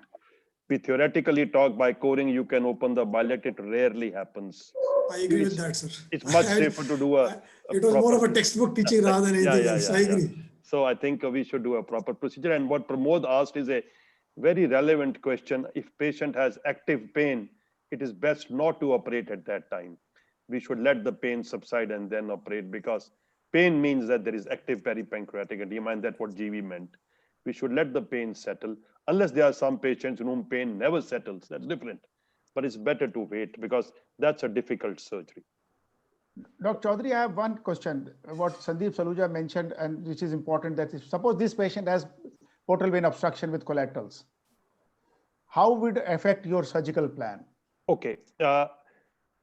One of the most important things is to prognosticate it to the patient's attendants before surgery, that it may not be possible to successfully do this procedure. This is very important. Normally, we do not need blood transfusion in this surgery, but in such patients, I'll always arrange blood. Third thing is that the presence of collaterals is not an absolute contraindication for surgery. Though surgery is difficult, it may not be possible, but we should not outrightly reject these patients. Many times you can get away with doing a procedure in these patients. If you have a shuntable vein, for example, we don't do shunts in these patients. This is a left-sided portal hypertension. We do a splenectomy along with the drainage procedure or head coring. No, I'm saying there is a portal vein obstruction, but the splenic vein is patent. It happens in some patients. You have a splenic vein patent. It rarely happens, Pramod. Chronic pancreatitis, majority 99% times splenic vein is thrombosed. Okay. I don't think I have ever done a shunt for a patient of chronic pancreatitis. Okay. And it is very, very difficult to isolate the splenic vein in patients with chronic pancreatitis and do a shunt, actually. You agree with me, Adarsh? Yes, absolutely, absolutely. Yeah, okay. Very, very, very good. Thank you. So I think the point here is that majority of patients who have chronic pain, who have recurrent pain, if they have a inflammatory head mass, I think surgical treatment is best rather than endoscopic therapy. And if you cannot rule out malignancy, would you do a phrase, or you'll go ahead with Whipple's? Rao, Dr. G.V. Rao. I see. I think in a patient, what you've shown actually, that is an ideal case. Look like it's a good case for phrase procedure. I think if you're having this patient like this, I think for example, the practice in US has been to do Whipple's rather than a phrase procedure. Is that correct? That's very correct, Pramod, because they have a great bias against doing head coring because they think it's a European procedure. Yeah. But the only indication of doing Whipple's in chronic pancreatitis, if you cannot reliably exclude malignancy. Okay. So you don't want us to poke a needle again and again to say whether this is benign or malignant. If you think we cannot decide it's benign or malignant, straight away go ahead with pancreatitis. Is that what you're saying? If it's a resectable lesion and we strongly suspect malignancy in a fit patient in a high volume center with a good surgeon, possibly it might be better to do a pancreatic duodenectomy, because if it's cancer, it treats, and it's a fantastic way to relieve pain, but patient does pay a price for Whipple's procedure. Okay, but one of the problems is that if you do Whipple's in these patients, if they are not diabetic to begin with, they become diabetic. If they're diabetic to begin with, the diabetes may get worse, but which is something that is kind of a trade-off. Okay, thank you.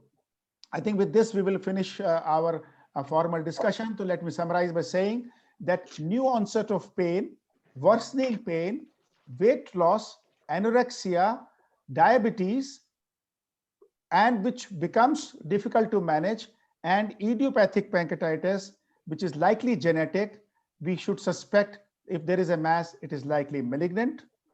In patients who are alcoholic, who present to us with a short history of 1, 2, 3 years, it is likely to be inflammatory, particularly if we find the duct is traversing through the mass and we see calcification within the mass, likely to be inflammatory. And this is what a study have shown. And if you're in doubt, I think these patients needs to be operated. So with this, we will formally close this panel discussion. If there are comments, I'll be happy to have comments from all our panelists.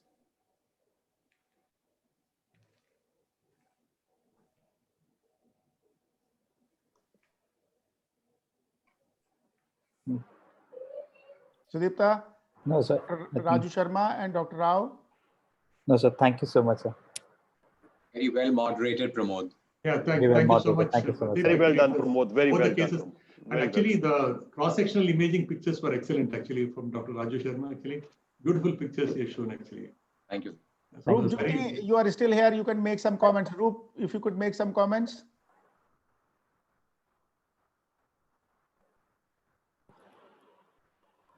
I think I was muted. Yeah. Regarding the diagnosis of a suspected mass, I think diabetes is very important. And as Dr. Adarsh Chaudhary said, a patient who is already having diabetes, if the diabetes goes hayward, that's a very important red flag.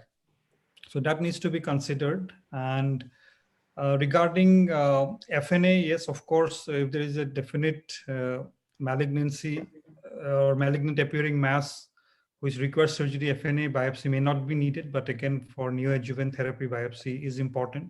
PET-CT has its own flip sides, so again, it should be used with caution, especially in the background of chronic pancreatitis. Dr. Naresh Bhatt, do you have any comments to make? The only question was when you have an inflammatory mass, I think what we do is that we buy time to get the pain, the inflammation settled down. We typically put a nasojejunal tube and sit on them for a couple of weeks. And a lot of time it does settle down. And okay, very rarely do we have to really consider an early surgical option. Right, thank you. Deepak, do you have any comments, last minute comments to make?